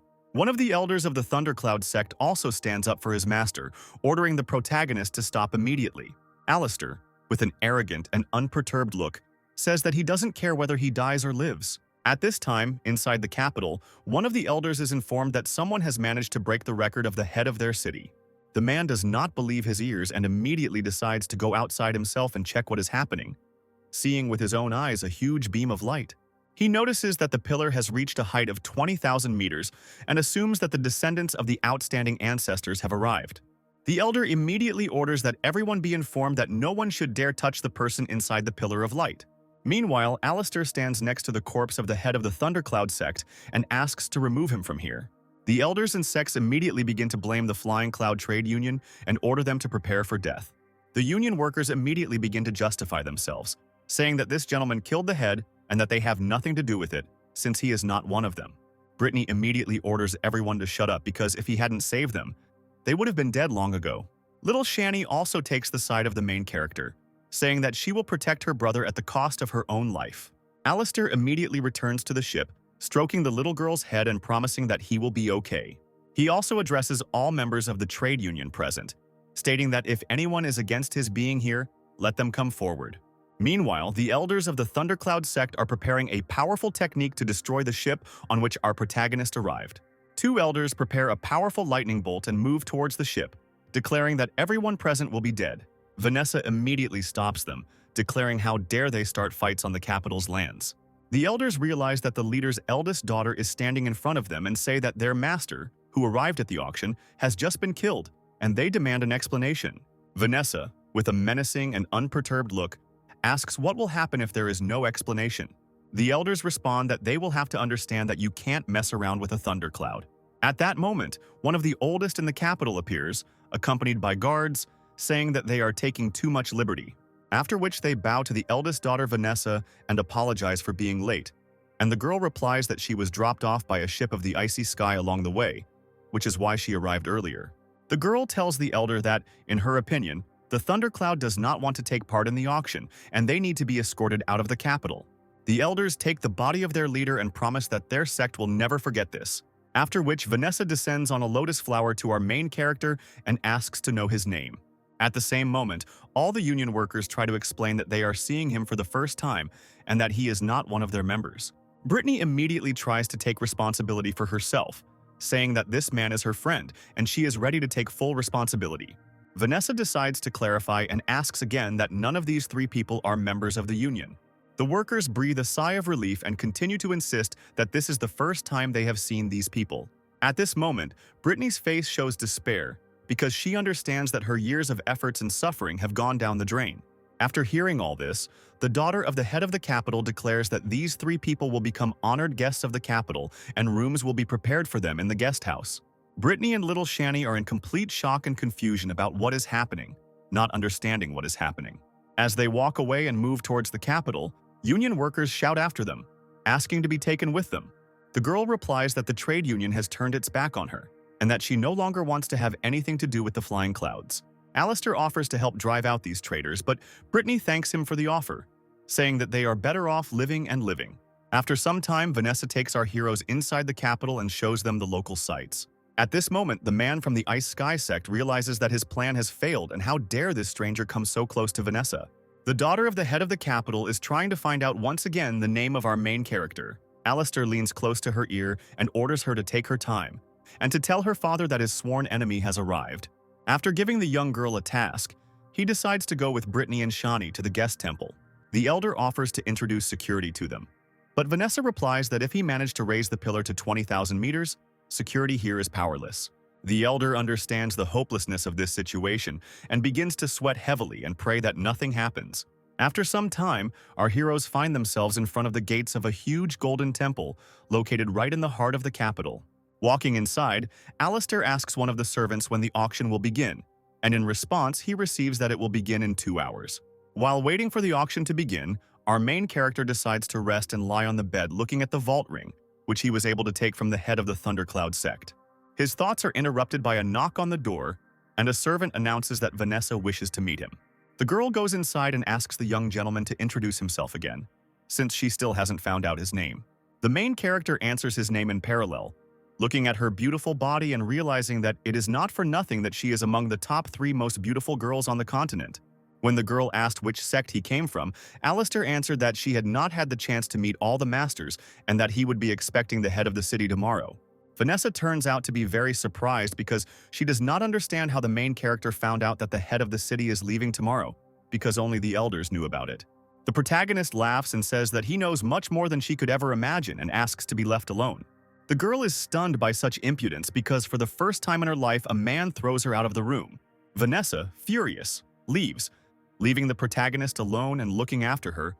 Alistair understands that over 100,000 years, he has come to know well what kind of person she is. When the gentleman from the Ice Sky sect asked who this stranger was, the daughter of the capital's head rudely ordered him not to bother her with stupid questions. The man is in complete shock because he has never seen the girl so irritated and assumes that the main character did something indecent to her. One of the cult members is waiting for an order to deal with him, but the man stops him and orders him not to get into trouble because he needs to wait until the end of the auction. After some time, Brittany enters our protagonist's room and says that she is accompanying the girl to her confidant. She explains that they should go to 3rd Street because that's where their co-workers live, and Shani asks Alistair if he'll come visit her because the people who buy it are creepy. Hearing this, the main character is in complete shock, as he thought that the girl would be taken to her parents and they would sell her as a commodity. Brittany says that she herself didn't know that things were exactly like this, to which Alistair says that he will go with them. Moving along the streets of our city, the heroes hear strange screams coming from nearby and decide to check what happened there. Entering one of the establishments located nearby, they see some bandits beating up members of the Traders' Union. Brittany immediately decides to stand up for her former subordinates, ordering them to stop immediately and compensate for all losses. A man with an eye patch, who is apparently their captain, asks the girl who she is. Confused, Brittany doesn't know what to answer to this question because she herself left the Union a few hours ago. One of the people of the Union on which the head of the robbers sits declares that this girl is their chairman and the cargo was under her responsibility. The robbers smile and say that she looks very appetizing, and most importantly, they ask to bring her to him. Brittany turns out to be not the most defenseless girl and, with the help of her technique, fights off several bandits. The gang leader states that the girl is quite capable and decides to start attacking her himself using the Shadow Fist technique. Brittany tries to block his attack by putting her palm out and using the most basic defensive technique. Her strength is not enough and her body is thrown back, and she manages to say that she cannot attack other people. The leader of the bandits laughs, saying that the one who is stronger wins, and they are just a bunch of weaklings. The main character covers the girl with himself, asking her not to worry because he will take care of everything. Alistair uses the air sword technique and attacks the attackers with them at the next bandits. The overconfident bandits find themselves instantly pierced by energy balls flying at them. Their entire gang of robbers suffers a crushing defeat and lies on the ground, slowly bleeding to death. As they leave, our heroes are stopped by members of the trade union, who ask Brittany to take them back, and this time they will be loyal to her to the end. The girl says that she has already said that their paths have now diverged, and she is no longer part of their union. As they leave the establishment, our heroes are noticed by a mysterious man in red and at the same time exquisite clothing.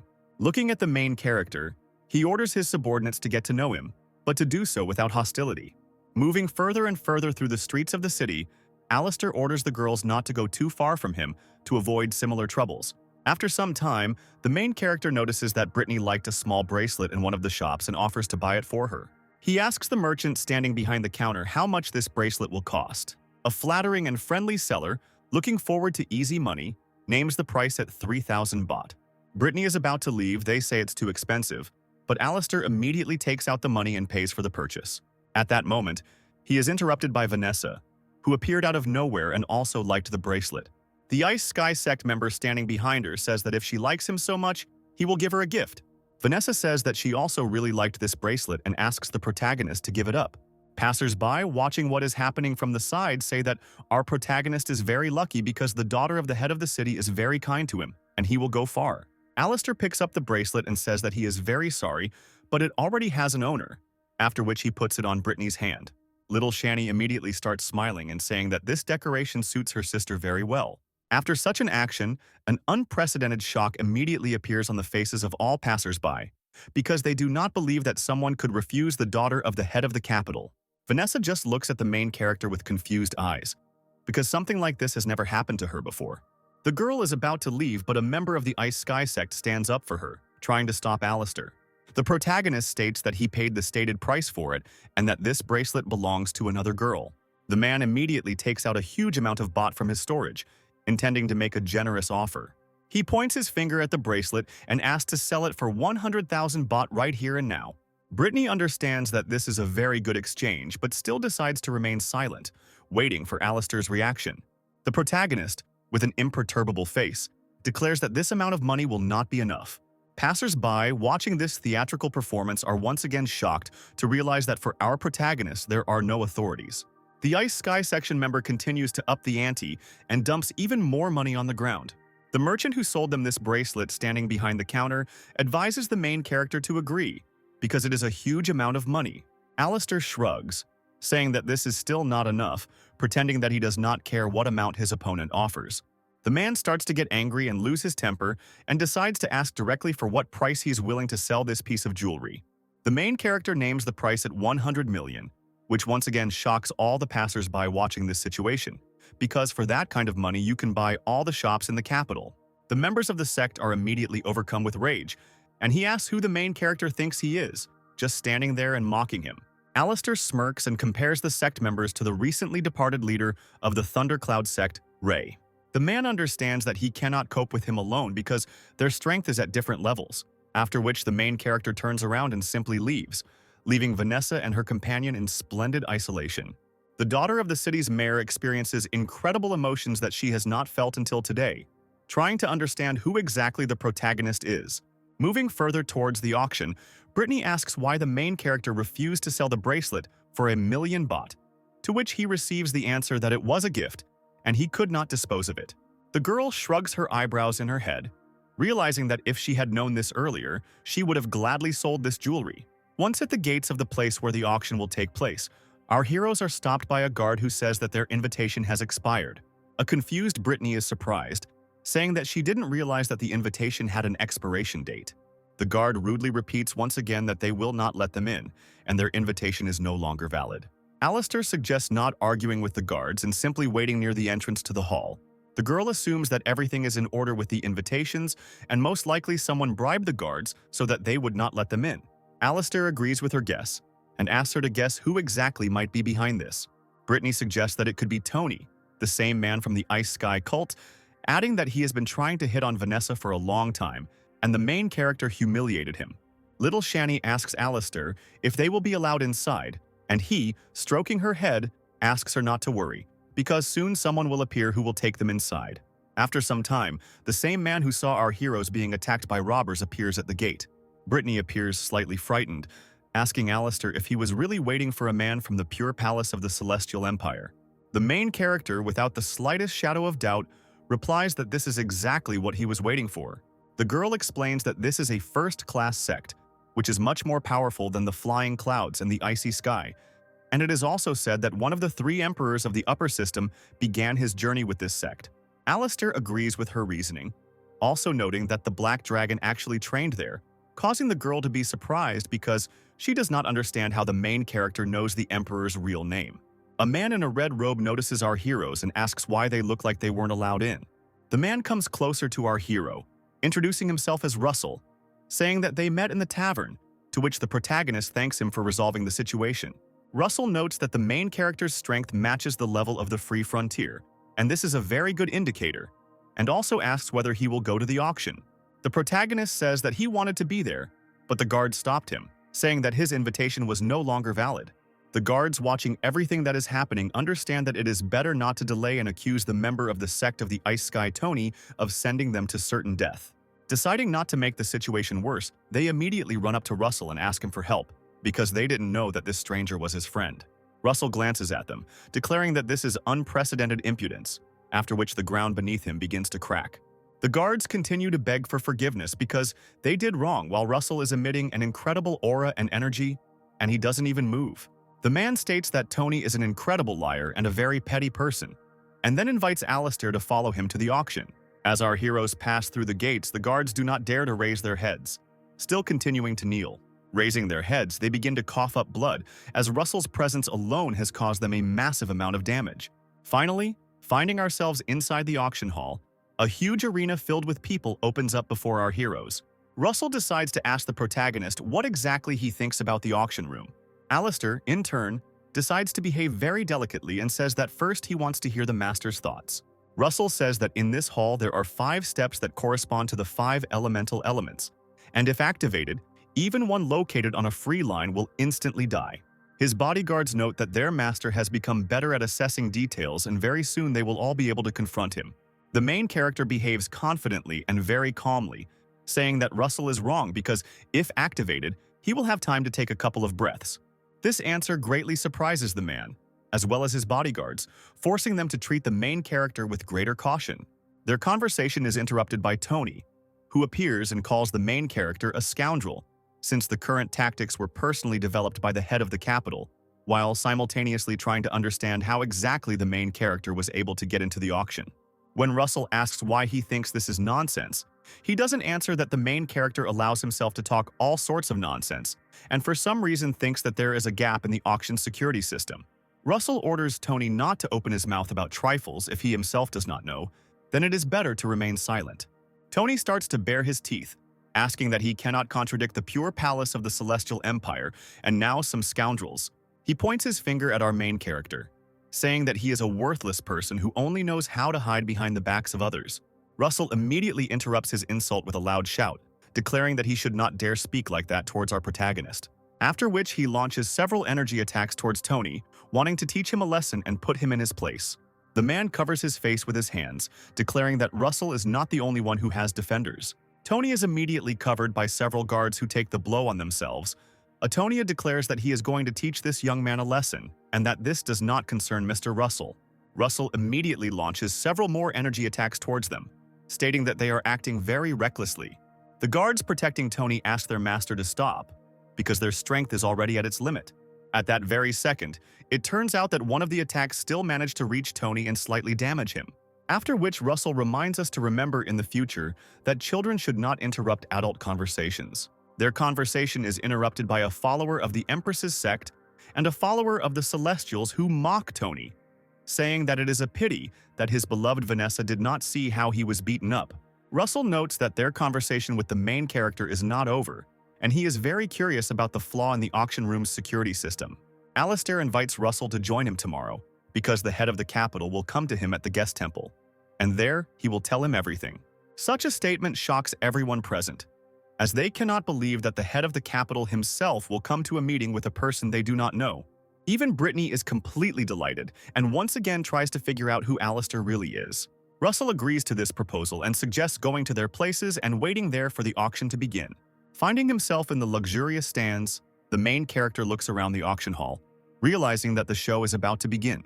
After the sound signal, a huge flaming dragon appears in the center of the arena, its cry enveloping all the stands. Little Shani grabs the protagonist by the sleeve, saying that she is a little scared, but the dragon is very beautiful.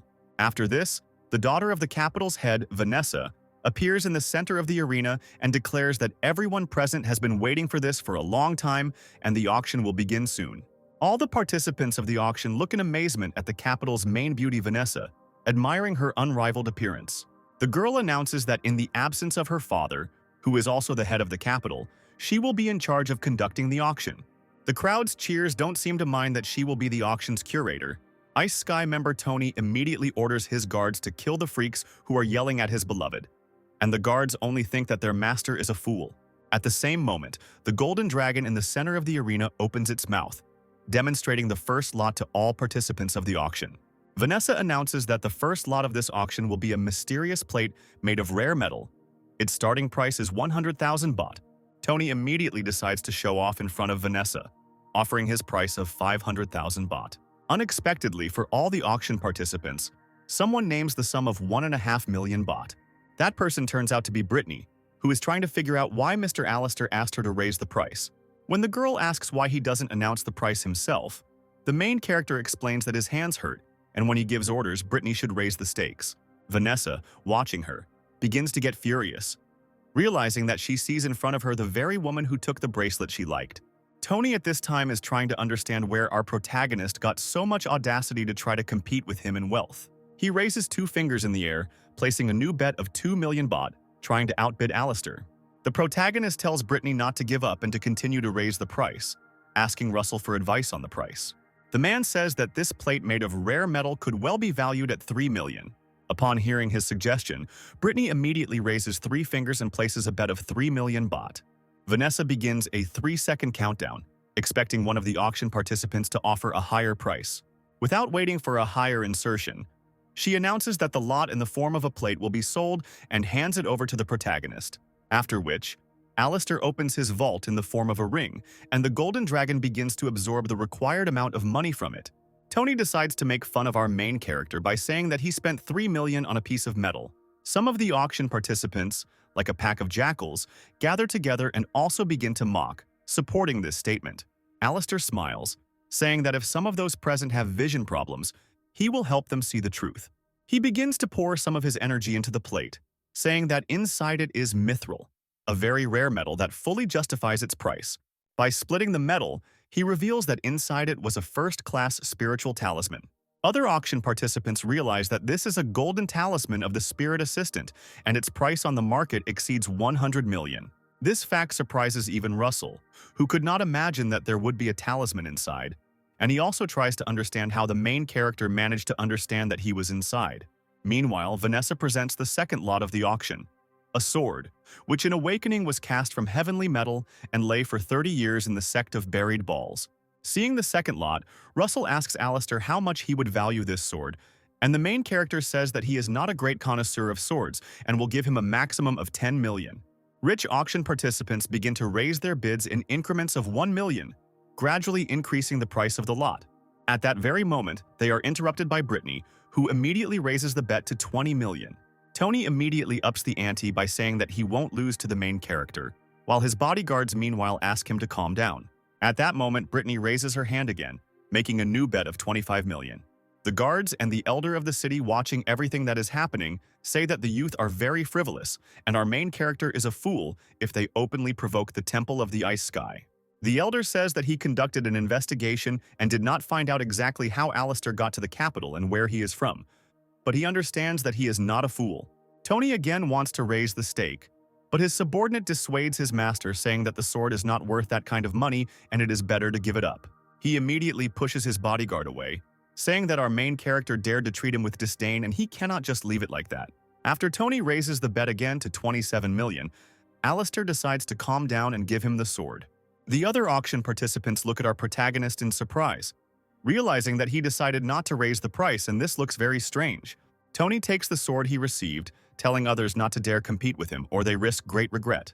Russell suggests that the protagonist tell the truth, to which Alistair replies that he is not going to do it himself because it will hit Tony's pride even harder. Russell decides to do it himself. He gets up and tells Tony that although the sword is good, it is not worth the money. He takes the sword out of its sheath and sees that its blade is incredibly thin, and tries to figure out what he bought. Vanessa explains that this is a woman's sword, so they made it so thin and light, to which Tony expresses his complaint about what he should do with a woman's weapon now. All the high-ranking officials present start laughing and say that the son of the Ice Sky Chief is a complete fool. At the same time, Vanessa presents the last lot of the auction in the form of an egg of an unknown animal, naming its starting price at 10 million baht. Only after seeing the egg does Russell understand that this is the lot with which the capital invited all guests to the auction, and that he needs to see if there is anything worthwhile in it. The man closes his eyes and begins to concentrate his energy to try to see the contents of the egg. All those present at the auction, without thinking twice, also try to scan the contents in order to clearly understand what they are fighting for. At that very moment, the elder of the capital erects a protective barrier, saying that auction participants are forbidden from trying to find out what is inside the egg. Russell, like everyone present, is very sad about the way things have gone and is wondering what to do next.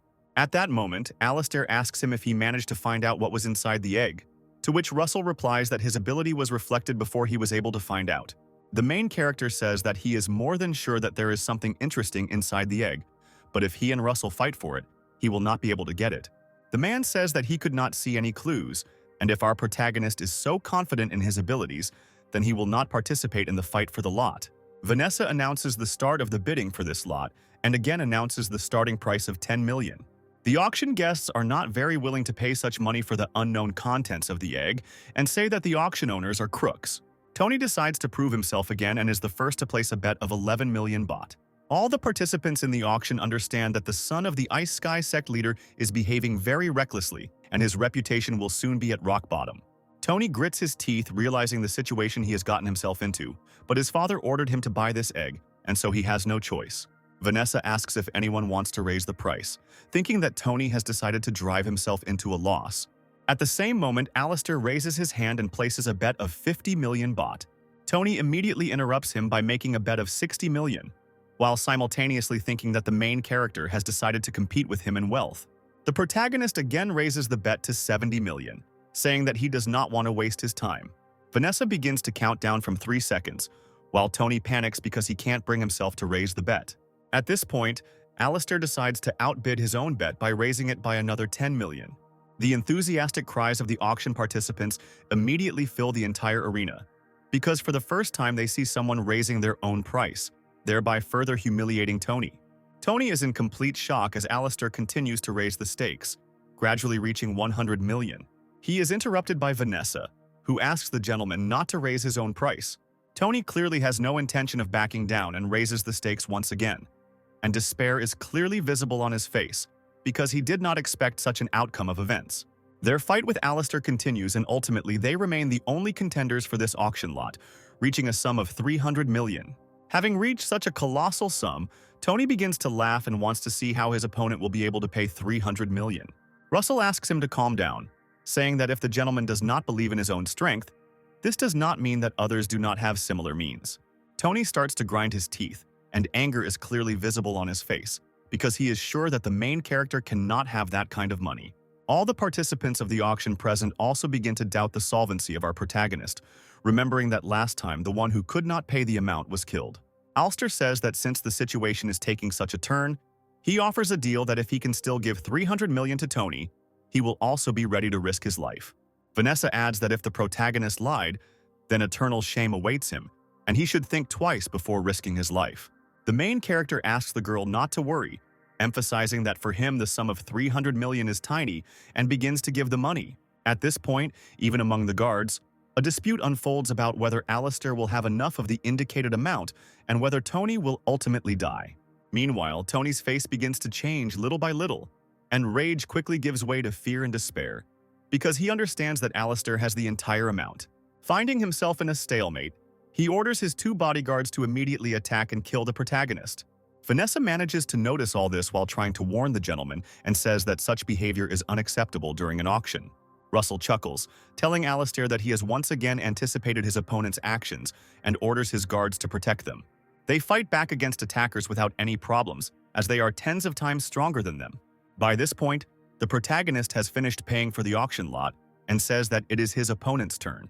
The audience begins to discuss whether Alistair will actually be able to take the life of the young master of the Ice Sky Temple.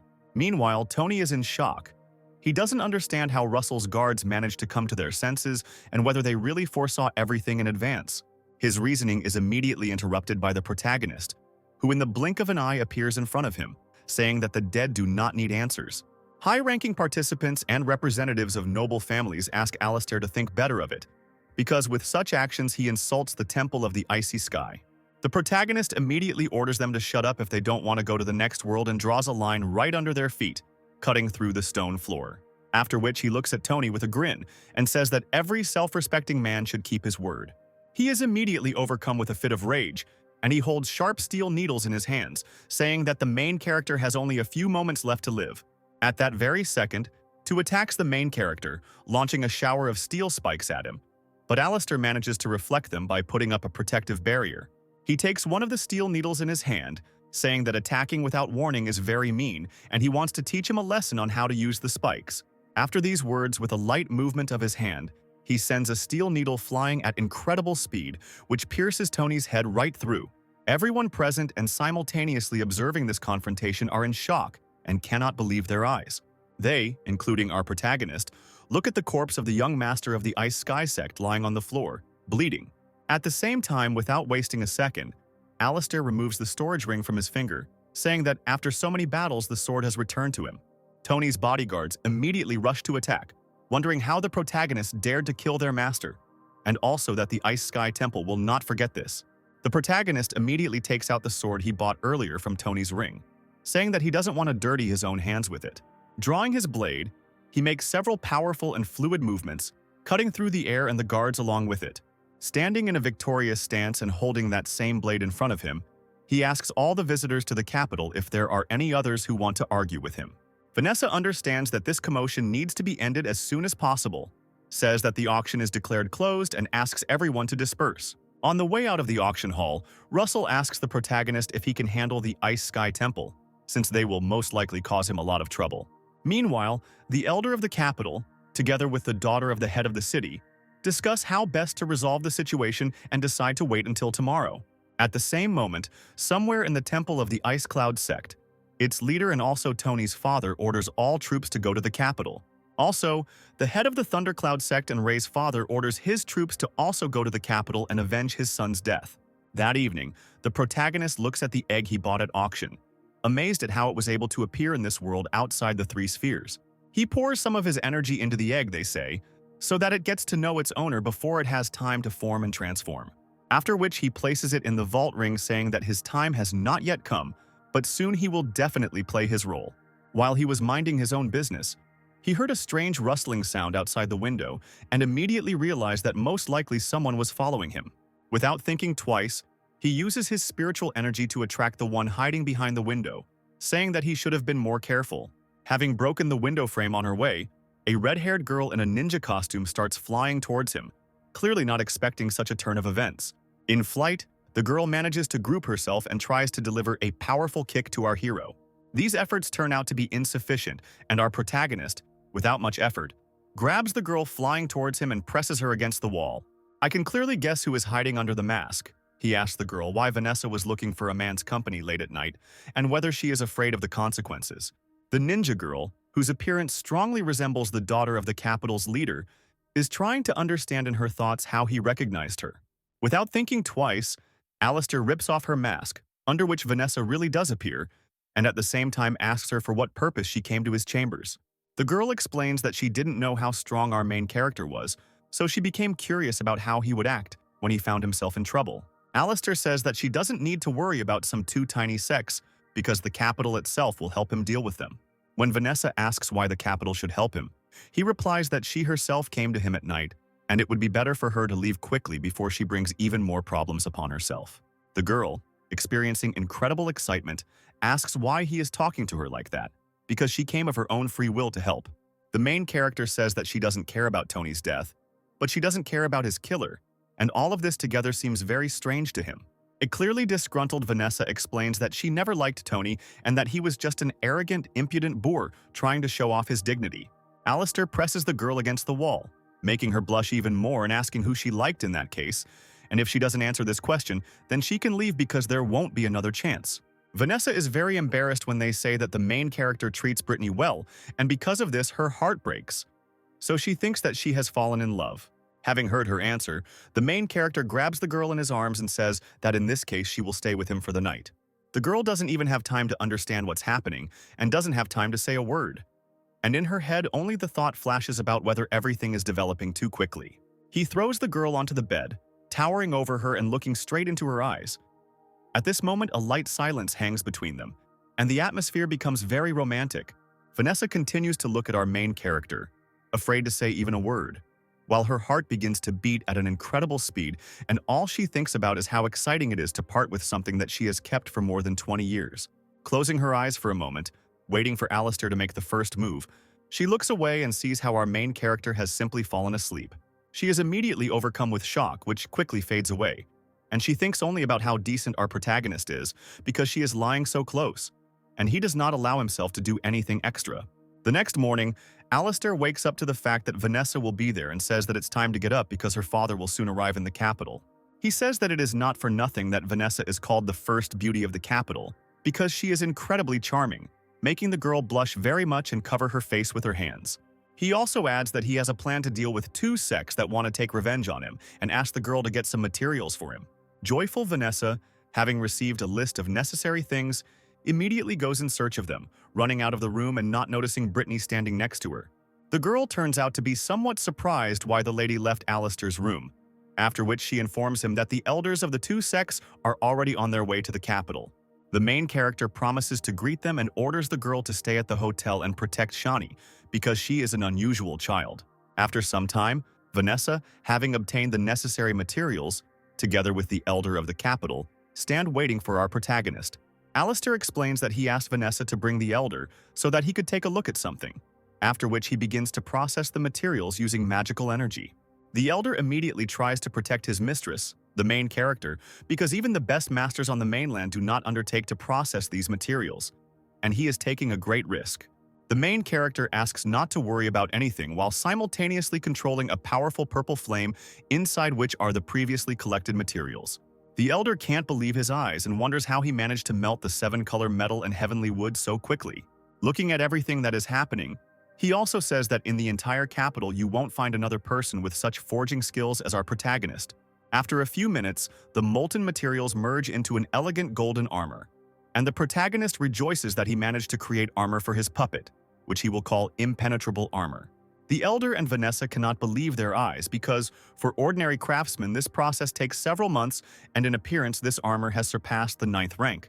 They see armor of incredible beauty and elegance, and the main character corrects them, saying that they are mistaken because its quality exceeds the 3rd rank. He also adds that he is aware of the elder's skills in the art of forging, and if he agrees to one condition, he will grant the capital a method for creating armor. Alistair explains that he wants to ask the elder to use his innate powers of deduction to determine fate. Vanessa interrupts him, saying that she also has deduction skills and can tell him about fate herself, and there is no need to ask the elder. The protagonist says that the elder has the power to show him not only his fate, but also to tell him about the fate of the entire continent. The elder begins to doubt, realizing that the offer is very profitable and that he has a difficult job ahead of him, because the continent is very huge. Alistair decides to ease the elder's doubts by providing him with a scroll that describes the method of making armor. He immediately accepts the scroll as a token of gratitude, saying that the protagonist is a man of honor and he greatly appreciates his nobility. The elder agrees to the deal by beginning to pour his spiritual energy into special talismans that will help him look into the fate of all things. He concentrates spiritual energy into a huge sphere, saying that time will speed up hundreds of times and the main character should carefully notice everything that interests him. The protagonist closes his eyes and in his mind he realizes that he is only curious to look at 4 places: the Wang sect, the capital, the pure palace of the Celestial Empire, and the golden sphere in which the Emperor is sealed. After he looks into the Emperor's fate, the elder immediately interrupts the ritual and begins coughing up blood. Alistair helps him move, explaining that he has spent too much energy, but in a couple of days he will definitely recover and get back on his feet. While he is giving first aid to the elder, Russell comes to visit them, saying that he heard a noise and decided to check what was going on. The protagonist explains that he asked the elder to reveal the fate of the continent to him, and he lost consciousness after using up a lot of energy. Russell says that he is a very good man since he thinks not only about his own fate, but about the fate of all people and the continent in particular. Alistair says that his destiny is not so great because he does it for his own selfish purposes, and even looked at how things are in the pure palace of the Celestial Empire. At that moment, their conversation is interrupted by a strange black energy, which begins to take the form of a person and emit a very creepy and disgusting laugh. A few moments later, the head of the capital, Burton, appears in front of them and greets the 2 young heroes. The 3 of them sit down at the same table, and the head of the capital asks Alistair if he knows what trouble he got into and that 2 sects are hunting him. The protagonist says that this is nothing to him, and also states that he can help Burton overcome the free line. The head of the capital finds himself in incorruptible shock, asking the protagonist how he knows that he cannot overcome the line. Alistair says he has his own methods and a smart man does not resort to hints to simply answer yes or no. The capital's leader, Burton, expresses his disagreement, saying that although the protagonist has a sharp mind, he is still too young. The protagonist crosses 2 fingers, asking the boss for permission to try it, and then they will all find out how things really are. He runs his fingers over some key points of concentration of spiritual power and notices some destabilization in their paths of movement. Alistair says that the 3 areas of disharmony created when the head reached its peak are like a narrow bottleneck that prevents it from rising higher. Burton's expression immediately changes, asking the protagonist how to fix this, since 2 elders of the Ice Sky and Thundercloud sects are already on their way. Alistair says that both heads of the sect are on the free frontier and both are able to kill him, so he wants to borrow the burning desert. He also adds that revenge for his sons will most likely be just a pretext, and that in reality they are interested in the burning desert, and now they have personally headed to the capital. Burton is quite surprised that Alistair knows about the burning desert and asks what his plan is. The main character says that he will help Burton overcome the line, and in return he will give him a burning desert. But the head of the capital decides to clarify what will happen to the heads of the sect. Alistair replies without the slightest shadow of a doubt that he will enter the burning desert with them. The head of the capital, Burton, understands that the main character is not joking, but still decides to ask if he knows that going there is pure suicide. Alistair says he will be fine and asks Burton to use the great array of 5 elements. After some time, our heroes find themselves in the auction room standing next to a huge stone slab with an image of a dragon. Alistair decides to begin the ritual and, concentrating a huge amount of his energy, begins to pour it into the seal located on Earth. The head of the capital, Burton, watching what is happening, tries to understand how the main character managed to activate the Great Array, because only he could do it. He begins to concentrate, realizing that there is no time for thinking and he can no longer control it. Russell says he has been interested in the array for a long time and asks for permission to try to break through its defenses. The guy concentrates a huge amount of his energy in his palm and tries to deliver a powerful blow, trying to break through the array. His attempt fails and a huge burst of energy throws his body to the side, but he manages to group himself and not fall to the ground. Russell says that the power and strength of the array is breathtaking, to which Alistair replies that it is very good, but, like everything, it has flaws. He asks Russell and Burton to watch what is happening closely, and comes very close to the wall of the array. Vanessa asks the protagonist to be careful, and her father thinks about the fact that his daughter should have gotten married a long time ago, and apparently she really liked Alistair. The protagonist enters the barrier saying that the array cannot envelop him, showing everyone that the energy is spinning around his body. Everyone present is in complete shock, and the head of the capital, Burton, thinks that his array has lost its power. Alistair extends his hand saying that the array has a weakness and asks the head to come with him and look at it. Burton, although he doubts it, understands that if his own massif breaks him, then people and all his subordinates will laugh at him. He also turns to Vanessa asking her to follow them, to which the head of the capital does not immediately have time to react, but still tries to dissuade his daughter. Without thinking twice, the girl immediately obeys Alistair's order and throws herself straight into the wall of energy, successfully passing through it. Alistair uses one finger from his divine eye to cut through the array, causing it to dissipate. At that very second, a huge purple palm begins to move towards him, emitting a terrible and deadly aura, which at the last moment stops right in front of Alistair's face. Burton says that the main character took his beloved daughter away from him, managed to solve the array, and also stopped the head's palm, thereby recognizing his power. He asks if the protagonist can do him a favor and cover up the array's deficiency, to which Alistair replies that it can be completely fixed. The head of the capital, with a smile on his face and childish delight, hears such wonderful news and asks Alistair to do this, saying that he will be immensely grateful to him. Alistair asks Burton not to rush, suggesting that they first wait for the heads of the 2 sects, because he knows that the entrance to the burning desert is located right here. The head starts laughing, saying that there is nothing in this world that our main character does not know about, and completely agrees with him and decides to wait for the heads of the sects. Finally, Alistair decides to turn to Russell, saying that if a misfortune happens to the Celestial Palace, he will definitely need to save his life, because he is the future of the palace. Russell hands him a green tablet saying that this is a supreme order, and if something happens, let him show it in a clean palace and find him. Alistair accepts the order saying that the day of the Black Dragon's attack will surely come, and he should be careful. After these words, the race leaves, and our heroes remain waiting for the 2 heads of the sects, who are racing at full speed to the capital. After some time, the silence is broken by 2 old men who appear directly above the heads of our heroes. The leader of the Thundercloud sect decides not to stand on ceremony for long conversations and immediately rushes to attack our main character with his fists. Vanessa tries to warn Alistair, saying that he is perfecting his fighting physique and he should be as careful as possible. Our protagonist and the leader of the Thundercloud sect clash with their fists, from which a huge amount of energy begins to emanate. After such a crushing blow, the main character's strength is not enough, and although he does not fall to the ground, he bounces back several meters.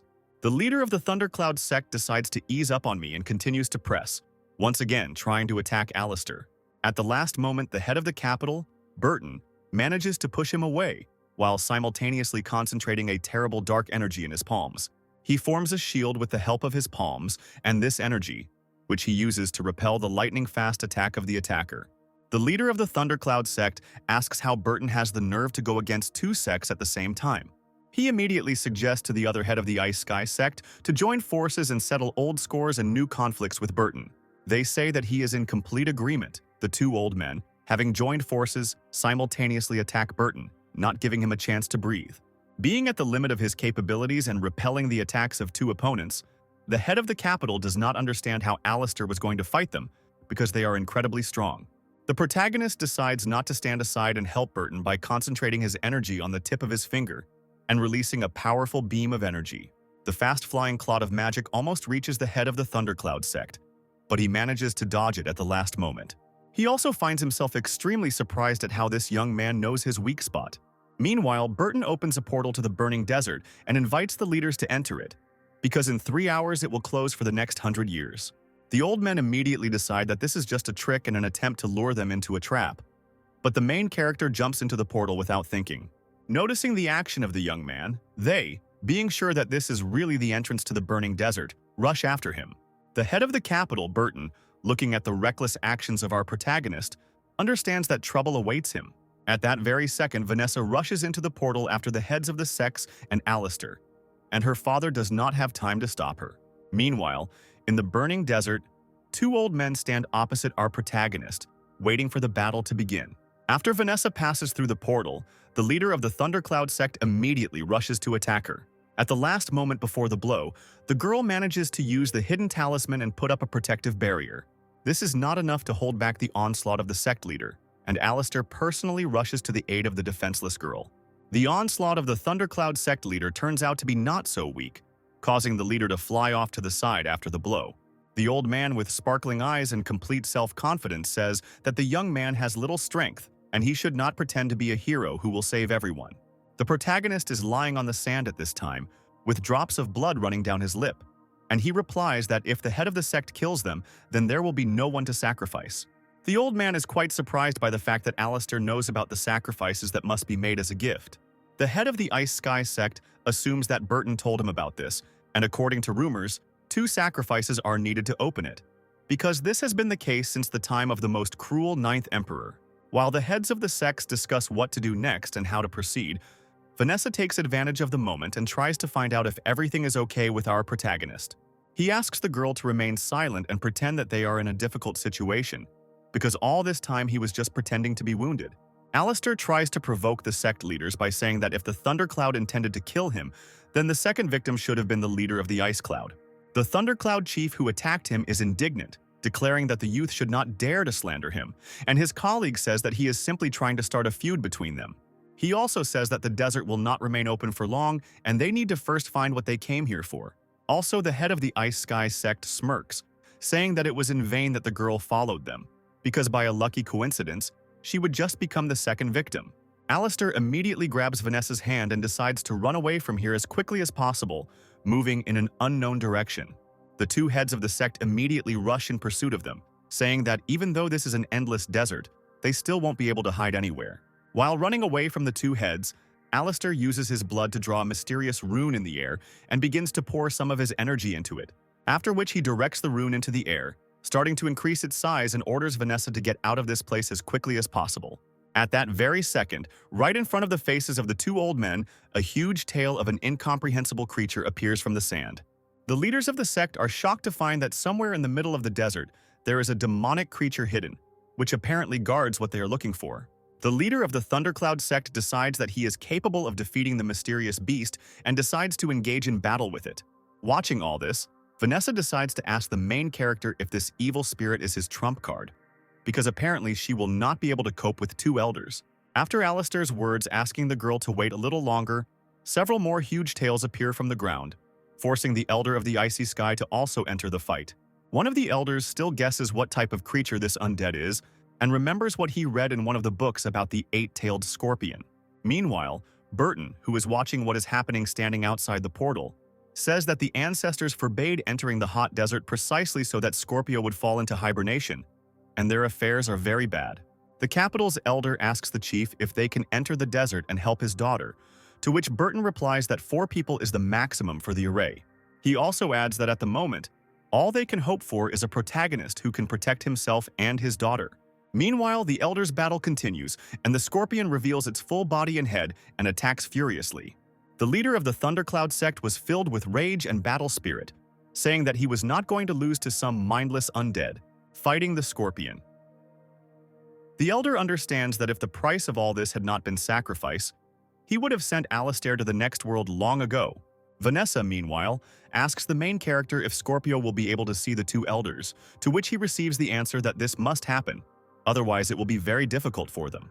At the same time, the leader of the Thundercloud sect uses the most powerful techniques in his arsenal and uses a lightning discharge to repel the terrible monster. I notice that our main character and the girl are trying to escape. He orders his friend to grab them, because what they came here for is the most important thing. Leaving the scorpion behind, they give chase, and the Stormcloud Elder begins to rain powerful blows on Alistair again. At the same moment, the head of the Ice Sky sect grabs Vanessa, ordering Alistair to surrender immediately, otherwise not only he, but also this sweet girl will suffer. The protagonist replies that it is not in his rules to abandon a fragile lady in distress, and allows the Elder of the Thundercloud to grab him. The old man uses his sect's secret technique called lightning bonds and ties up our protagonist. Having captured our heroes, both elders move through the burning desert in search of a certain mysterious place for which they came here. After some time, the leader of the Thundercloud sect begins to rejoice as they find the very place in the form of a huge monument rising into the sky. This mysterious monument turns out to be the Staff of Nirvana of Opposites, and it was this that the 2 elders had been searching for a long time. The Ice Sky sect leader said that it was installed by Emperor Qi himself, and he finally had the opportunity to inspect the thing left behind by the greatest. He brings his hand to the staff and feels how it begins to suck the life energy out of him with an incredible thirst for blood. The Elder understands that this pull is more powerful than the horror emanating from the scorpion, and it is not for nothing that the Emperor who left him here is considered the most bloodthirsty of all. At that very moment, the head of the Thundercloud sect attacks his friend from behind, and he doesn't even have time to react to his attack and crashes right into the staff.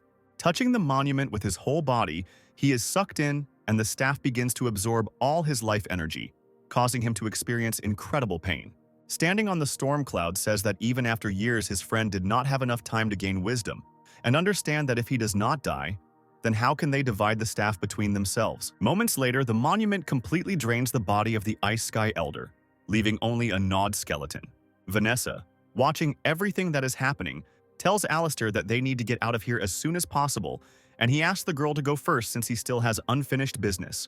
The main character, looking at the Elder, says that the battle with the Scorpion has seriously battered him, and which of the 2 will emerge victorious is still unknown. The Thundercloud sect leader charges up his most powerful strike, the Thunder Fist, and says that even with half the strength, he can defeat him. At that very second, Alistair opens his vault ring, from which the sword he took from Tony at the auction begins to appear, as well as the hand that holds it, after which a puppet is shown, which our protagonist made while still in the sect, Van, which is armed with that same blade. The Thundercloud Elder declares that a mere puppet will never be able to match his strength in life and delivers a powerful blow to her body. To the Elder's surprise, his blow does absolutely no damage, since under his clothes the puppet is wearing impenetrable armor, which Alistair also made quite recently. Taking advantage of the old man's confusion, the puppet delivers several powerful and crushing blows with his sword, cutting through the Elder's flesh. The leader of the Thundercloud sect falls to his knees, bleeding profusely, realizing that he is not in the best position. The protagonist explains that he pretended to be a weakling from the very beginning, so that the leader of the Thundercloud sect would betray his friend, and then force him to fight a puppet whose armor was prepared specifically against him. After which Alistair declares that the staff that the Elder so coveted will go only to him, and with a powerful kick sends him towards the pedestal. The staff accepts another sacrifice, but Alistair realizes that it is much more bloodthirsty and wants even more offerings. When the girl asks what is going on, the main character replies that the legend says that the emperor who created him was extremely hot-tempered and was practically a monster. Vanessa begins to worry that they will be stuck here and will be unable to do anything against the ancient legend, and the staff will also absorb their bodies as a sacrifice. Alistair asks her not to worry because what can quench the thirst of the staff is already here. And a second later, huge paws of the scorpion grab it from under the ground. The main character asks the girl to pay attention to the fact that the demonic scorpion has already completely absorbed the ferocity of the staff, and now the staff wants to leave, but the scorpion will not allow it.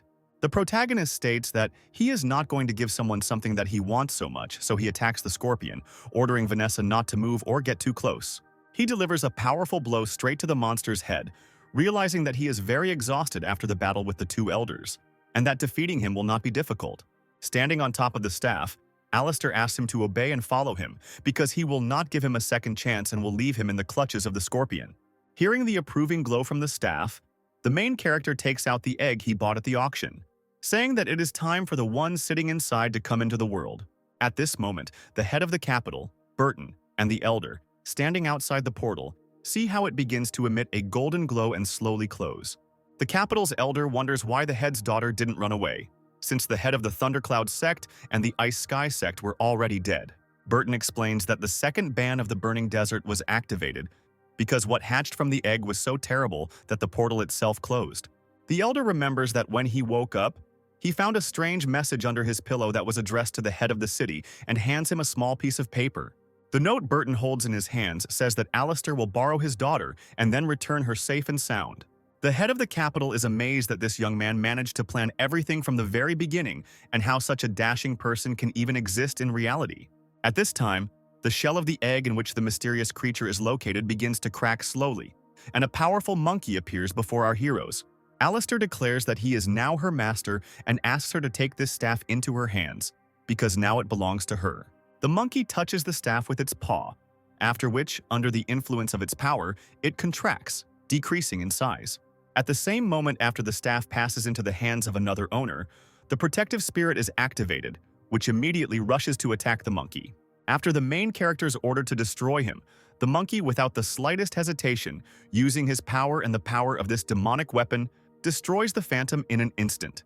Vanessa manages to notice that from birth this creature has a level of free boundary, and its strength is incredibly amazing. Alistair also does not forget to remove the rings of storage from the bodies of the deceased elders, saying that what they had been craving for decades was given to him, after which the main character orders the monkey to take the hot desert into his staff, which can also serve as a storage facility. At this point, Vanessa asks how they can get out of here because the portal has closed, to which the main character replies that they can get out with the help of a mysterious dimension and asks the monkey to hit the ground. After the impact, a passage opens between the worlds, which begins to emit a colossal amount of energy, destroying the place in which they are currently located. Moving towards the portal, an ominous eye appears on their path, which forces our heroes to stop and return the staff to him. Realizing that things are bad for them, Alistair takes out a small black cauldron from his pocket, which instantly increases in size. Having managed to hide inside the cauldron, the ominous dark eye emits a powerful beam of cursed energy, which rushes towards our heroes. Cauldron manages to protect Alistair and Vanessa, but the girl still experiences a powerful overload from which her body cannot withstand. However, they manage to survive, and the cauldron, along with our heroes, falls into the dimension between worlds. When Alistair asks if everything is okay, Vanessa replies that she was slightly injured, but if he had not managed to use the cauldron, she would have certainly died. The protagonist explains that they were attacked by the spirit of the Emperor's patron, and the cauldron was left here by one of his heirs, and only he is able to hold its energy. He also asks his new servant to throw the staff in any direction and use it as a support to find the exit. The monkey throws it, increasing its size, and since the laws of physics do not work here, they begin to move and slowly fly through space in search of an exit. While they are looking for a way out, the protagonist offers to heal the girl's wounds and uses several bats combined with magical purple energy. He merges them together and begins to redirect energy into the girl's body, which gradually begins to restore her spiritual energy, as well as her supply of strength. Alistair asks the girl not to move and give her body time to return to normal, after which Vanessa begins to meditate in the lotus position. Without wasting time, our main hero decides to check what is in the rings of the two elders he defeated, which contains some money as well as something interesting. He discovers a pill inside that allows him to raise the level of the boundary and advance from the cycle to the free one, and offers Vanessa to take it. The girl says that her father had once brought her one like this, but he recommended taking it without thinking, because if she couldn't increase the level, the consequences would be hard to imagine. Alistair says that since he is here, he will definitely help the girl and everything will work out. The only question is whether she has the courage to try. Vanessa continues to doubt, remembering her father's words. If she fails, then she can put an end to further attempts to develop her strength. The main character already wants to stop insisting, but the girl, gathering her strength into a fist and expressing steadfastness, says that she agrees and asks to help her reach a free line. Alistair agrees and, having placed a piece of his energy into the pill, begins the ritual, after which the girl must move to a new level. After fully absorbing the pill, Vanessa finds herself at a loss because she did not believe that she could do it. Her body begins to emit a huge amount of energy and she overcomes the free boundary. The main character asks the girl to follow him further because on his path, she will be able to see even more wonderful things and events. Vanessa says she is still worried about her father, who is left alone to run the entire city and will worry about her. Alistair asks the girl to be calm, touching her face and saying that all the elders who threatened the capital are dead and nothing prevents her from following him. He also adds to his answer that the Battle of the Continent will begin soon, and he has too little time to find good and loyal allies. Meanwhile, moving in the space between worlds, they notice a passage to their world and decide not to miss the opportunity to get out. After reaching the surface and walking around, they realize that they are near the Wang sect temple. Entering inside, they are met by the head of the sect, as well as the elders, who are happy about the return of the governor because he was absent for quite a long time. Looking at all his acquaintances, Alistair notices that they all increased their level of the line of steel much stronger before the upcoming battle. The head of the Allen sect states that he has returned just in time because they need to discuss strategy and what plan they will use to participate in the Battle of the Continent. At that very moment, the elder Mistletoe notices a girl standing next to our main character and decides to ask who she is. Alistair explains that his companion is the daughter of the capital's leader, Madame Vanessa, who will act as their secret weapon in the upcoming battle. Looking at all this, Alana wonders in his head how he managed to lure the daughter of the capital into his clutches. The girl also decides to bring the governor up to date, saying that their opponents from the Palace of the Scarlet Sky and the Fort of Evil have very strong fighters under their command. The main character asks Alana not to worry and prepares for the upcoming battle because soon he will completely figure it out. After some time, our heroes gather together to conduct the Battle of the Continent, and the first person they meet there is the head of the Palace of the Scarlet Sky along with his brothers. The middle brother, whose name is Rudy, turns to the younger one and says that he needs to remain vigilant because after defeating the Wang sect, they will be able to enter Daohe. The younger brother Isaac thanks him, saying that he is also worried about Ford's evil spirits because they are very strong and can compete. Meanwhile, the head of the Fort of Uncleanliness named Austin, having gathered the 7 greatest uncleanliness from his guard, is also preparing for battle. Ms. Alana assesses her opponents, realizing that this time they will face a difficult test because each of them is incredibly strong. Her thoughts are interrupted by the sudden appearance of the main battle leader of the continent, who asks everyone to be quieter because now she will announce the rules. The host says that each of the 3 sides will select 10 representatives who will enter the secret kingdom, where they will hunt monsters, and based on the number of those defeated, 20 candidates will be selected. The girl also notes 3 most important points that should be remembered, because violating them will lead to loss. The first rule of the Battle of the Continent concerns time, because its duration is limited and the participant is given only half a day to complete it. The second rule equalizes the participants, allowing them to use only weapons, while other items in the form of talismans, pills, and storage rings are prohibited. The third rule states that contestants may enter and exit the secret kingdom during the competition, but if they are replaced, they will be disqualified. The presenter understands that all the participants have long since gathered and are ready to begin the test, and asks the heads of the sects to come out and choose their subordinates. The girl turns her attention to the Wang sect and turns to Ms. Alana, who says that apparently she doesn't have enough people. Alistair replies that the 6 of them will be enough to win the battle, which causes hatred from everyone present, especially the leader of the Fort of Evil. Using a secret technique, the protagonist, having comprehended the sight, realizes that the head of the evil spirits is actually a fake, and he becomes interested in where the real one is. The head of the Scarlet Sky sect addresses the protagonist and says that the younger generation is polite and they are quite reckless and careless. Alistair replies that the only ignorant one here is the head of the Scarlet Sky, and if he dares to speak out against him, it will not end well. The head of the Scarlet Sky, named Steve, immediately boils over from such impudence and orders one of his warriors to attack the main character. Alistair, with incredible ease and a slight movement of his palm, repels this attack. They say that such childish spitting cannot harm him. This makes the head of the Scarlet Sky sect even more angry, and he asks if Alistair wants to start a war between the sects with such actions. Ms. Alana immediately stands up for her subordinate, saying that her sect is not afraid and is always ready to fight back. The host immediately decides to interrupt their squabble, asking everyone to calm down and draw lots as soon as possible. The first to draw lots is the head of the Scarlet Sky sect, Steve, in order to find out where exactly his subjects will go. He breaks the pill, and a mysterious symbol representing the Earth appears from it, indicating that the participants from the Scarlet Sky Palace side will go to the secret realm under the sign of the Earth.